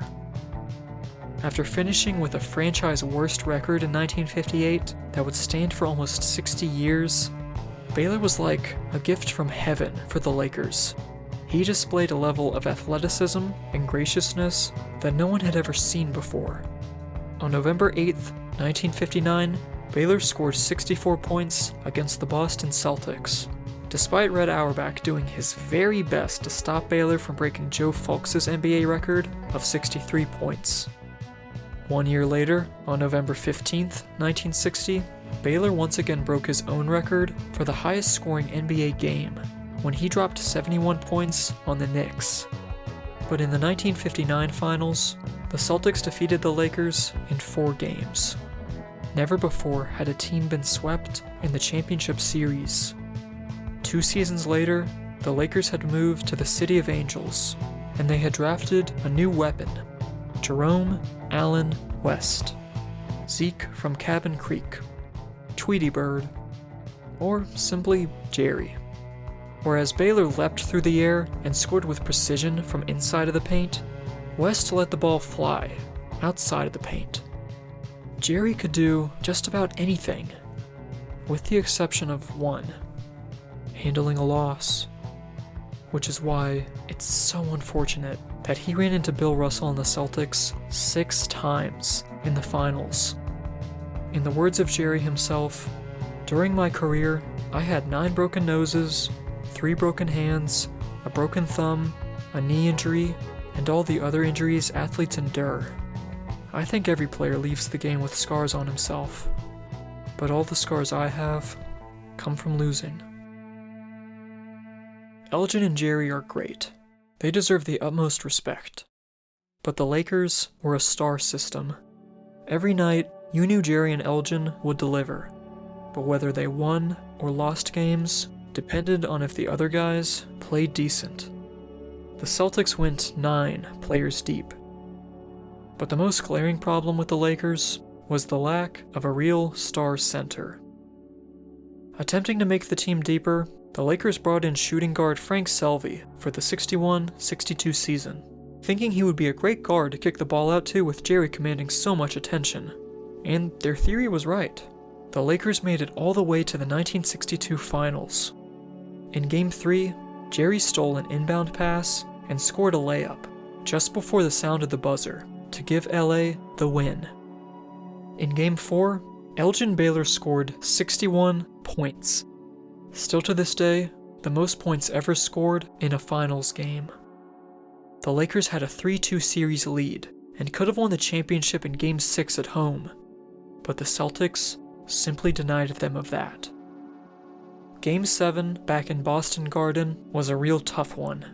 Heinsohn, Sanders, and Luskatov all fouled out. With 40 seconds left in the game, Boston led 100-96. But that's when Frank Selvey showed up. He scored on a 94-foot drive and then tied the game after getting a wide open look. After a Frank Ramsey miss, the Lakers had the final shot with 5 seconds to go. The Celtics knew the ball was going to go to either Jerry or Elgin, and as such, they blanketed them both. But in their effort to stop those two, look who just so happened to get open 10 feet away from the basket. It's our good friend, Frank Selvey. Hot Rod Hundley got the ball to Selvey, and he missed it. Jerry West later called this shot the biggest regret of his career. The Celtics went on to score 10 points in overtime, compared to the Lakers' 7. Bill Russell played all 53 minutes of regulation, and scored 30 points, grabbed 40 rebounds, tying his own record, and shot 14 of 17 from the free throw line. Because remember, in Game 7, Russell will deliver.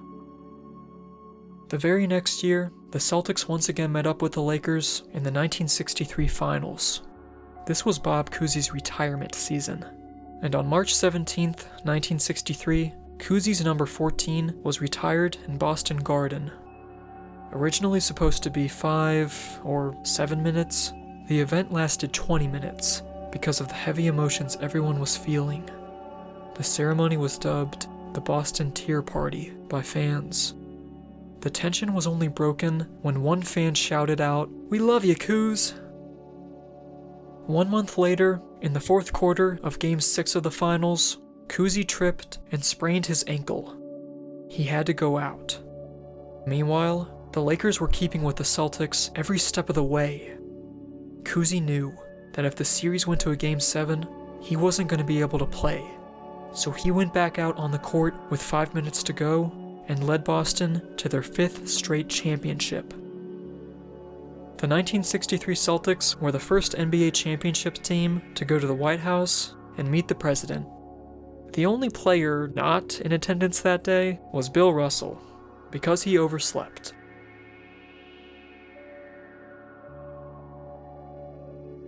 On April 3rd, 1965, Elgin Baylor suffered a severe knee injury in the first game of the West Finals.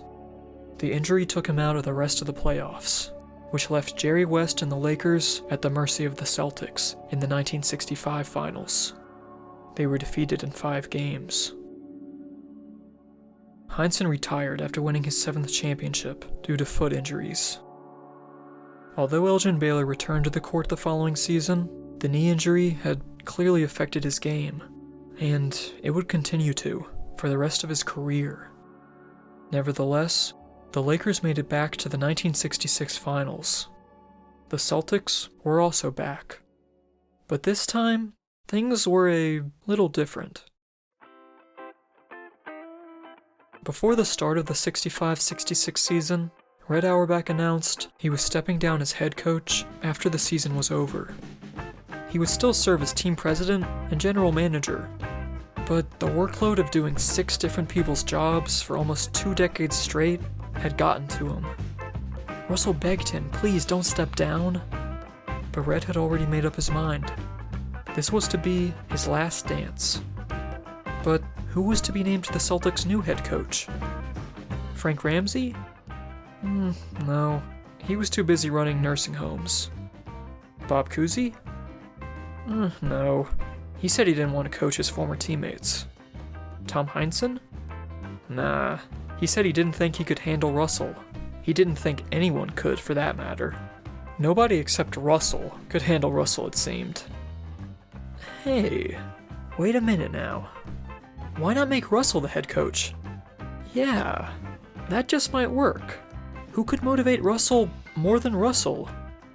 And so, on April 17th, 1966, the first black coach in NBA history was hired. Game 1 of the 1966 Finals was the very next day.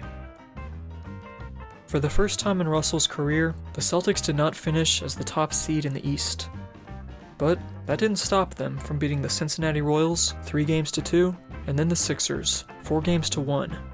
The Lakers, who finished number 1 in the West, despite going 45-35, only had to play 1 series en route to the 1966 Finals, meaning they had to wait around.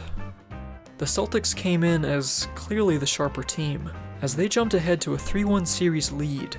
But then, in Game 5, Baylor scored 41 points, and then in Game 6, a rookie Gail Goodrich scored 28. We're headed to another Game 7 in Boston Garden. For the final time as head coach, Red waltzed into the Celtics locker room. Rather than pleading with the guys to give him a nice farewell tour, Red simply walked around and told his players what a good job they had. In a few hours, they could have $700 in bonuses. Where else could you get money like that after only a few hours of work? But he also gave them a friendly reminder that they could be the first NBA team to blow a 3-1 lead, and it would be a real lousy summer if that was the case. The Celtics left their locker room full of energy.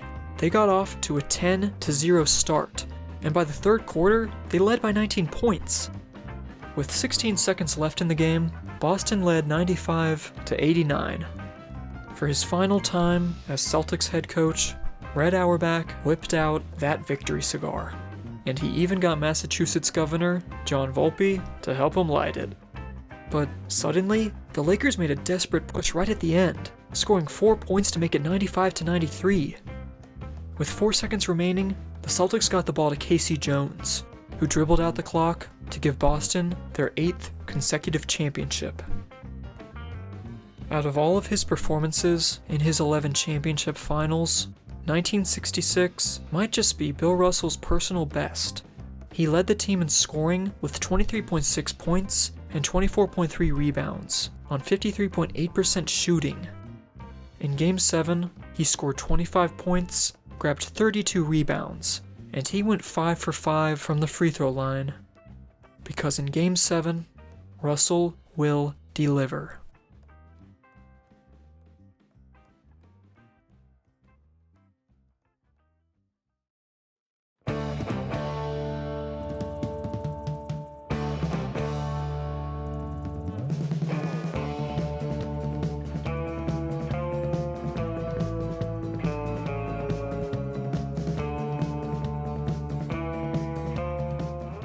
On August 15th, 1966, the Celtics returned to training camp without Red Auerbach running things for the first time in 15 years.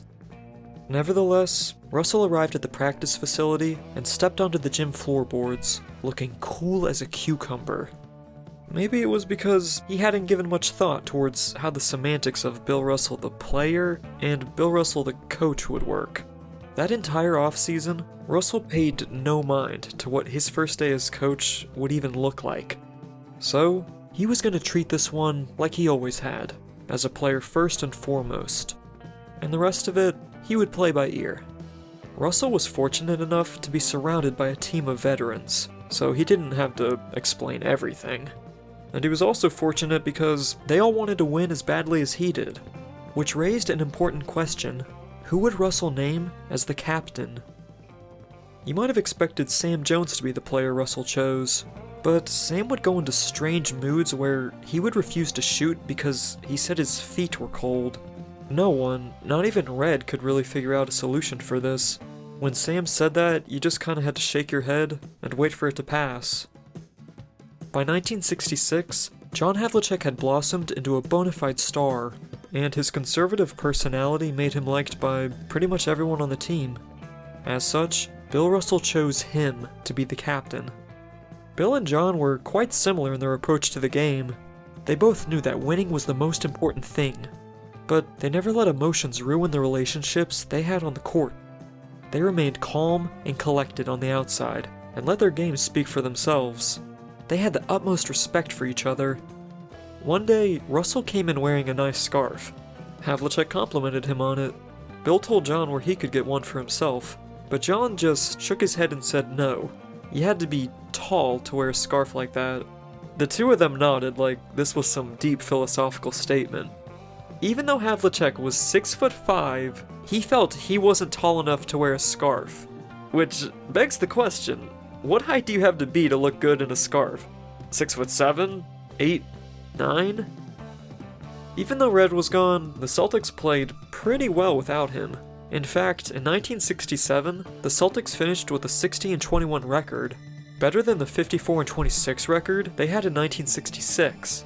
A reason for this is that in the offseason, the team signed future Hall of Famer Bailey Howell, a Southern gentleman in every sense of the word. It's said that before every game, he would drink a cup of tea with his pinky finger extended. He quoted the Bible constantly, and whenever the team finished a game, Hal would get on the quickest red-eye flight to make sure his wife and kids were safe at home. On the court, however, he knew just about every dirty trick in the book. Also added to the roster was backup center Wayne Embry. Embry had planned to retire after the 1966 season, but Russell promised to win him a championship if he came to the team. Bill's approach as coach was different compared to Red's. Red oversaw almost everything the players did. Russell just relaxed. He gave the players freedom. In the 1967 playoffs, the Celtics beat the Knicks 3-1 and moved on to the East Finals. Once again, they were facing the Philadelphia 76ers. In the offseason, the Sixers had hired Alex Hannum as head coach, the only coach who had beaten the Celtics in the finals back in '58. Hannum had also coached Wilt and the Warriors in 1964, the year they made the finals. Hannum was different from the other men who coached Wilt Chamberlain in the NBA. He gave him his respect, and by doing so, Wilt was more open to Hannum's ideas. By 1967, Wilt had been surrounded with talent. Hal Greer, Chet Walker, Billy Cunningham, Wally Jones, and Luke Jackson. Chamberlain didn't need to score 100 points for this team to win. What they needed was an unstoppable defensive beast in the paint, and someone who could facilitate in the triangle offense Hannum wanted to use. Alex disciplined Wilt. He gave him a clear and defined role, rather than being the guy who everyone was told to just get the ball to, and he would take care of it.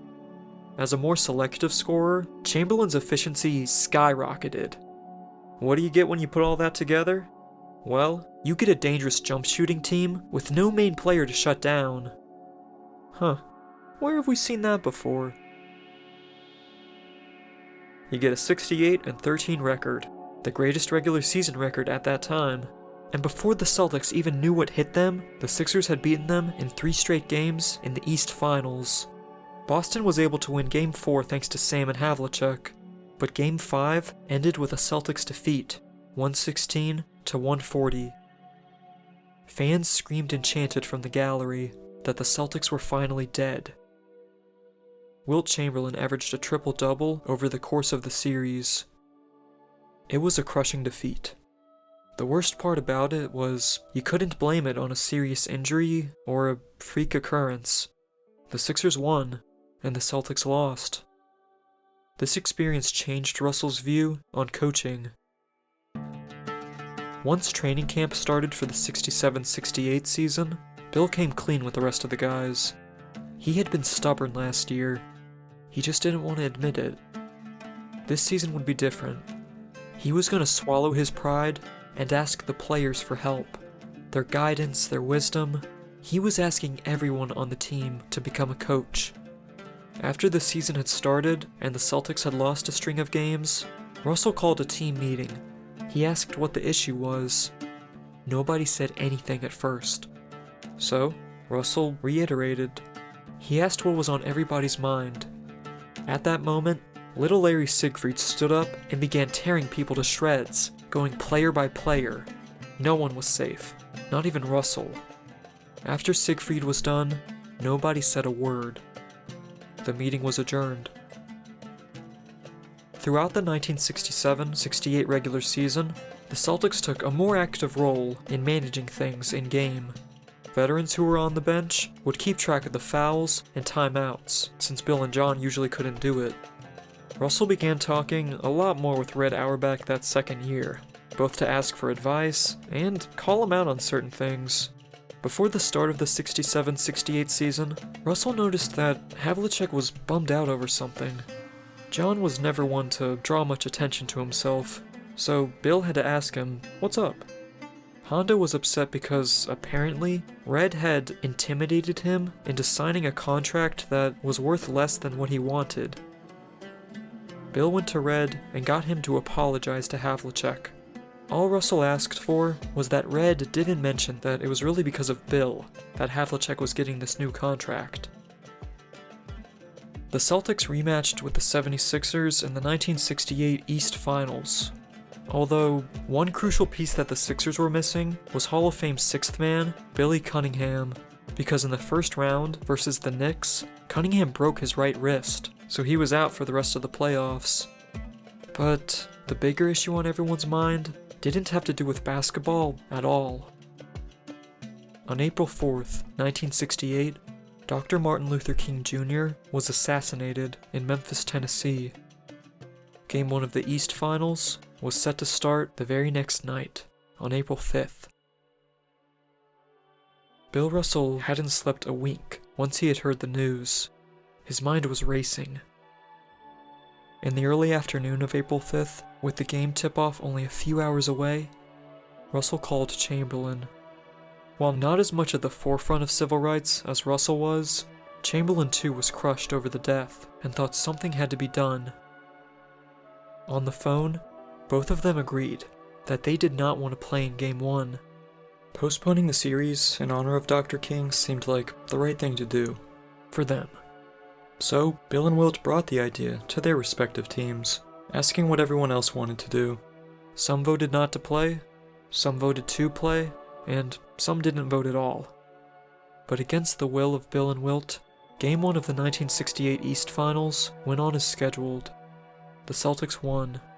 The Sixers then rattled off 3 straight wins to give themselves a 3-1 series lead, a lead no one in NBA history had ever overcome.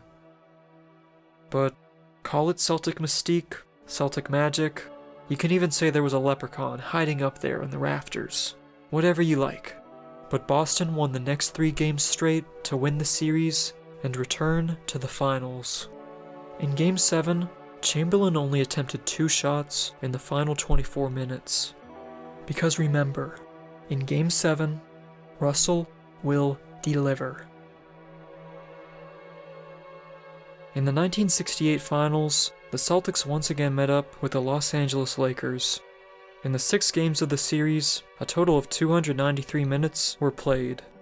John Havlicek played 291 of them. He fouled out with a minute to play in Game 1 and was taken out of Game 6 with 38 seconds left. In that final Game 6, Havlicek scored 40 points, grabbed 10 rebounds, and had 7 assists. One person claimed that he ran 50 miles in those 47 minutes and 22 seconds. Boston had done it again. They had won 10 championships in 12 years. I haven't told you much about the Celtics championship parties. Maybe you're expecting some outrageous Motley Crue type stories, but no. After winning the championship, the Celtics would sit around in a big hotel room, passing a bottle of champagne around, getting a little drunk, and telling stories. Havlicek rarely ever drank in his personal life, but he would often get the most drunk at these little get-togethers. The Celtics did not want a massive party so that strangers could pat them on the back. All they needed was each other. Some of the stories they shared were of the old days of the team, back with Cousy and Sharman. You had a real sense of history when you played for the Celtics. They talked about the former players and times like you would about Greek gods, or the Napoleonic Wars. It was a special feeling. In the 1968 offseason, Lakers coach turned GM Fred Schaus had just about had enough of the Celtics. The Lakers needed a real center, someone that could put an end to Bill Russell's tyranny. So, the Lakers got one. LA sent Archie Clark, Darryl Imhoff, and Jerry Chambers to Philadelphia. In exchange, they received Wilt. They had gutted team depth to form what, on paper, seemed like the most unbeatable team ever. Jerry West, Elgin Baylor, Wilt Chamberlain. It was all the media would talk about. No one cared about Boston anymore. Sam Jones was 35 years old. And before the 68-69 season started, he announced that he was going to retire at the end of the year. Russell was also 34 years old, and while he never publicly stated it, he was considering retirement as well. But in that very first game of the season, on October 18th, 1968, Russell grabbed 36 rebounds in a blowout win versus Detroit, almost like he was saying, "Yeah, I still got it." But after that, Russell pretty much went on cruise control. He sat out the final 4 games of the season, and Boston finished with a 48-34 record. But the Celtics didn't care about having home court advantage in the playoffs. They knew that they had the experience to beat anyone in the East. And what do you know? They were right. They vanquished the Sixers and then the New York Knicks to make the 1969 finals. It's hard to imagine the type of pain Russell was playing through. He had always toughened up and played through injuries his entire career. But this year was different. The Celtics had absolutely no backup center to speak of. Well, they kinda did. Jim Barnes was supposed to be Bill Russell's backup, but after injuring his neck after falling in a plane, Barnes did not play a single minute in the 1969 playoffs. Well, what about Wayne Embry? Well, in the 1968 offseason, a new NBA franchise called the Milwaukee Bucks snatched up Embry in an expansion draft. Satch Sanders stepped in to play a few minutes at the 5, but Russell still averaged 46 minutes in the postseason. Havlicek also averaged 47 minutes a game. Their finals opponent just so happened to be the team that everybody had been talking about for the last few months, the Lakers, with Wilt, Jerry, and Elgin. Although, I think it's time we talk a little about LA's regular season.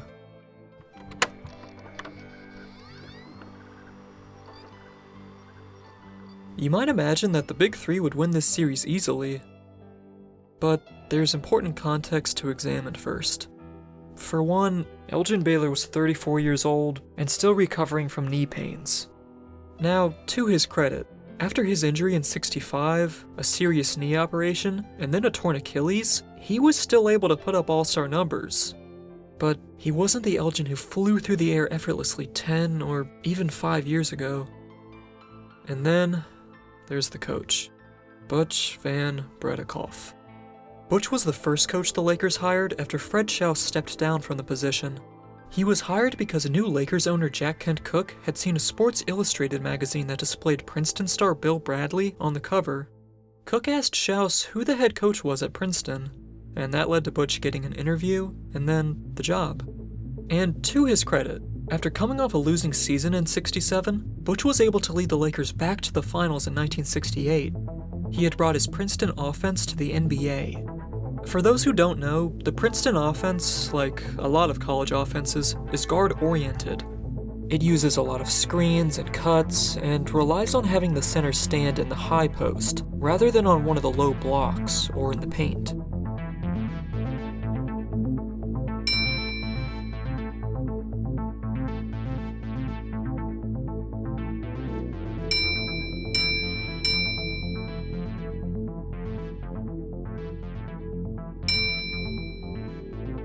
And the center that the Lakers got to fill this high post role was Wilt Chamberlain.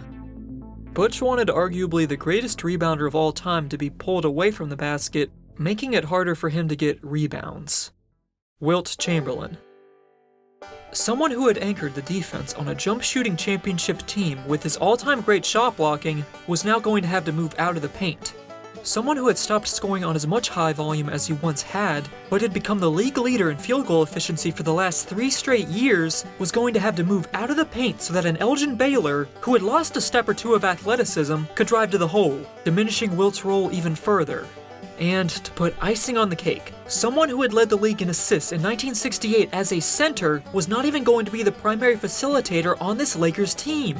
This guy was supposed to step aside for the guards, on a team who had just given up an all-star guard in Archie Clark to trade for him and had lost another all-star guard, Gail Goodrich, to the Phoenix Suns in the 1968 expansion draft. Should we, maybe change the offense? Nope! Don't worry, the Lakers can still run a guard-oriented offense. They have 5'10" Johnny Egan to help save them!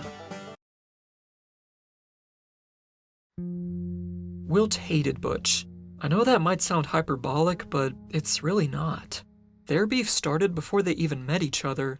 After the Wilt trade had gone through, a reporter asked Butch for his thoughts on it. Butch was quoted as saying he could handle Wilt. But Wilt took offense to the comment, saying, "You don't handle people, you handle horses." The two of them were such strong-willed people, all it would take was something little like that for them to go at each other's throats. That was the story all season. Before games, after games, even in the middle of games, while Butch was on the bench and Wilt was on the court, the two of them would be yelling at each other. Fred Schaus had to frequently set up meetings between himself, Wilt, and Butch, where he basically just begged them to stop fighting, but it was no use. Butch publicly complained about Chamberlain in the LA Times, to the point in which people started nicknaming it Butch's Paper. Wilt retaliated by talking smack about his coach and the Herald Examiner, which people nicknamed Wilt's Paper. Now, with all that being said, the Lakers still won 55 games in 1969, but they had not set the basketball world on fire like many thought they would. Even between the Big Three, things weren't great. Wilt and Elgin had a beef brewing as well. They didn't hate each other, but according to Wilt, Elgin saw the Lakers as his team, and wasn't too thrilled with the attention Wilt was now commanding from fans and writers. Jerry was also bothered by it. Even though he was an introvert from small-town West Virginia, he took pride in the fact that he could be seen as the face of a team. After 5 losses to the Celtics in the finals, Many sleepless nights and constant inner turmoil of laying your heart out on the floor, only to have it crushed, Jerry had had enough. If it took him scoring 50 every night for the Lakers to win this one, then he was gonna do it. If he broke both of his legs, he was still gonna go out there on the floor. Jerry, come hell or high water, was willing this team to a championship.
despite Boston being just one win away from another championship, it seems that the Boston media could have cared less. I mean, come on. The Boston Bruins were in the NHL playoffs. Lakers owner Jack Kent Cooke was ecstatic for Game 7. He thought there was no way in hell the Lakers could lose. Kent Cooke had ordered 10,000 balloons to be put up in the rafters, with the words, "World Champion Lakers," written on them all. Champagne on ice had also been ordered. Bill Russell saw those balloons in the rafters during his pregame warm-up, and after seeing them, he decided to approach Jerry West. And it was here where he simply told the Laker, "Those effing balloons are staying up there." But when the Celtics went back to their locker room, one of the players, it's not really specified who, but Sam Jones could be a likely candidate, had brought with them a flyer that was placed on every single seat in the LA Forum. It read, "When, not if, the Lakers win the title, balloons will be released from the rafters, the USC marching band will play Happy Days Are Here Again, and broadcaster Chick Hearn will interview Elgin Baylor, Jerry West, and Wilt Chamberlain." A couple of the guys looked at it, shocked. What do they mean, when, not if, the Lakers win? Did they think that the Celtics were not going to show up? Well, as that was going on inside the locker room, back out there on the court, new Celtics owner Marvin Crater came over to referees Norm Drucker and Earl Strom, who, by the way, were only getting paid $170 for a sold-out game of nearly 18,000 people. Crater wanted the refs to rub his lucky rock he had gotten from the Wailing Wall in Israel. This was a thing Crater often did. He'd have people rub his rock before games, for luck. Havlicek did it once, but the Celtics lost that game, so he never did it again. Once the contest finally started, the Celtics' strategy was just to outrun the Lakers. They were angry. Reading that flyer was like a shot of adrenaline. But in the second quarter, the Celtics began to slow things down. In the half-court setting, the Lakers were the superior team. LA closed the gap, and at halftime, the score was 59-56. In the locker room, Havlicek told the Celtics to just get the ball to him every chance they got. Everybody was incredibly tired. They couldn't keep running. But not John Havlicek. Because remember, Havlicek never gets tired. The Celtics ended the third leading 91-76. Into the fourth, they extended the lead to 17 points. They had this one in the bag. Then, they began to struggle. Why? Good old-fashioned bricks. Jerry West, on the other hand, he was hitting close to everything.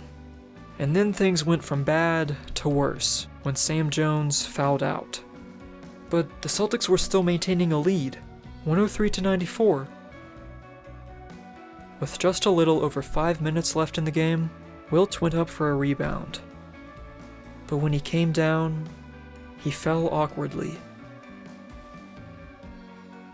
He had to go out of the game for a quick minute to ice his leg.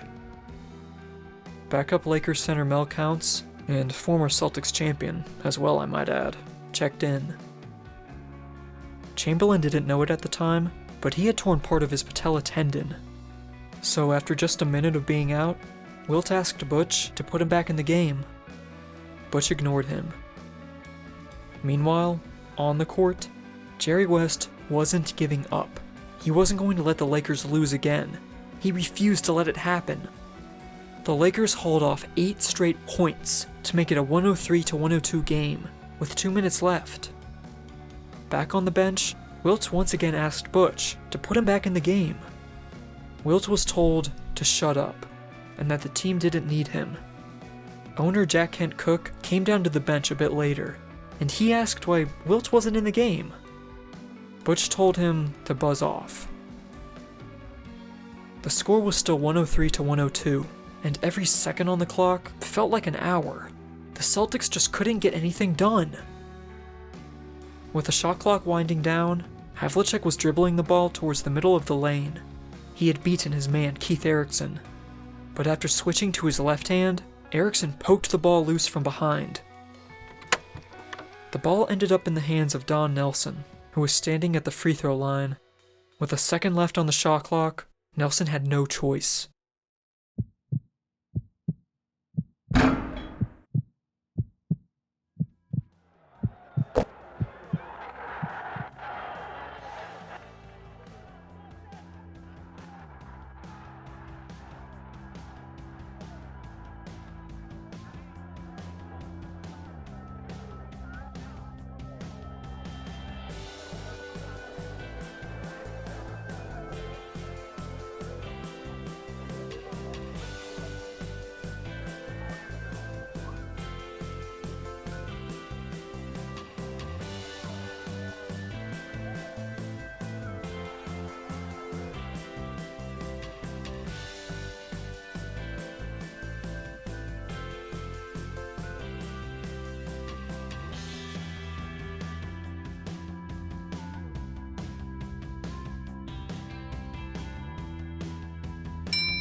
It was Bill Russell's 10th Game 7 win. In his entire career, he had never lost a Game 7. Because in Game 7, Russell will deliver. When Jack Twyman came into the Celtics locker room to interview Bill Russell on how it felt after winning his 11th championship, Russell said, "Jack," and then paused, his smile stretching ear to ear. He was silent for about 10 seconds. It's a small moment, but to me, it tells the entire story of Bill Russell in those 10 seconds of silence. When he finally found the words, he repeated what he had told the Celtics before the game started, that he wouldn't trade them away for any other guys in the world. It was a night of happiness. Well, it would have been. Except for just one thing, Chamberlain. The Celtics had seen Chamberlain go out, but they were expecting him to come back into the game. He never did. This hurt Russell. This wasn't how things were supposed to go for Russell's final game. He was supposed to end it with Wilt, together, on the court. It wasn't fair. Rather than talking about the Celtics win, all that the reporters were fixated on was Chamberlain's absence in the final moments. A few months after the 1969 finals, Russell called out Wilt in an interview. He said that Wilt had copped out, and that any injury short of a broken leg or a broken back isn't good enough. Chamberlain was hurt by the statement. Wilt and Bill didn't talk to each other for 24 years after, until Russell finally apologized.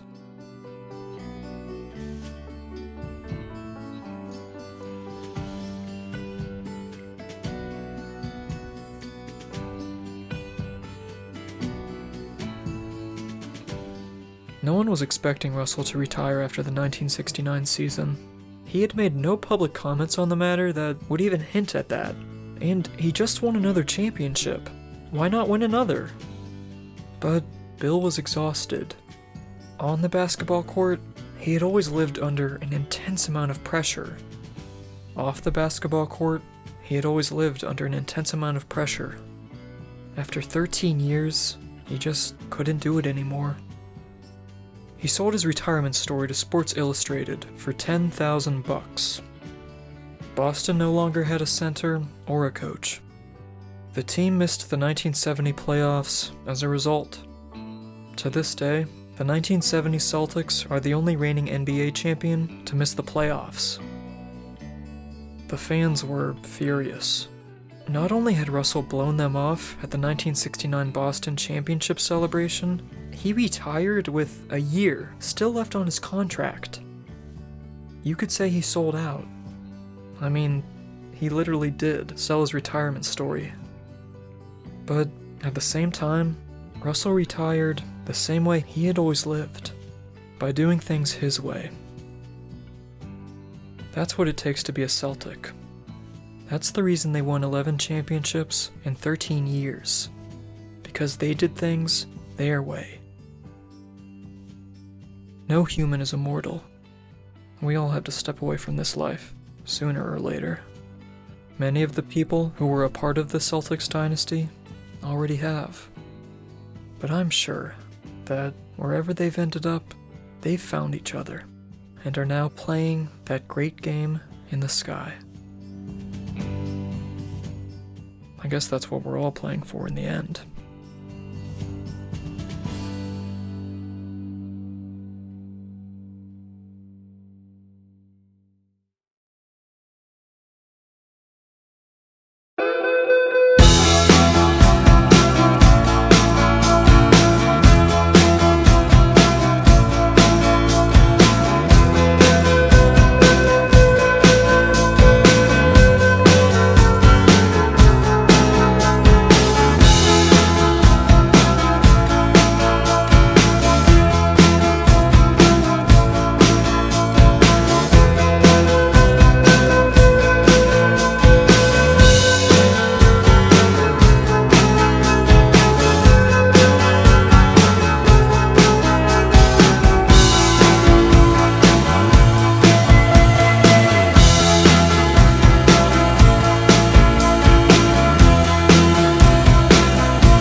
There is no dark side of the moon.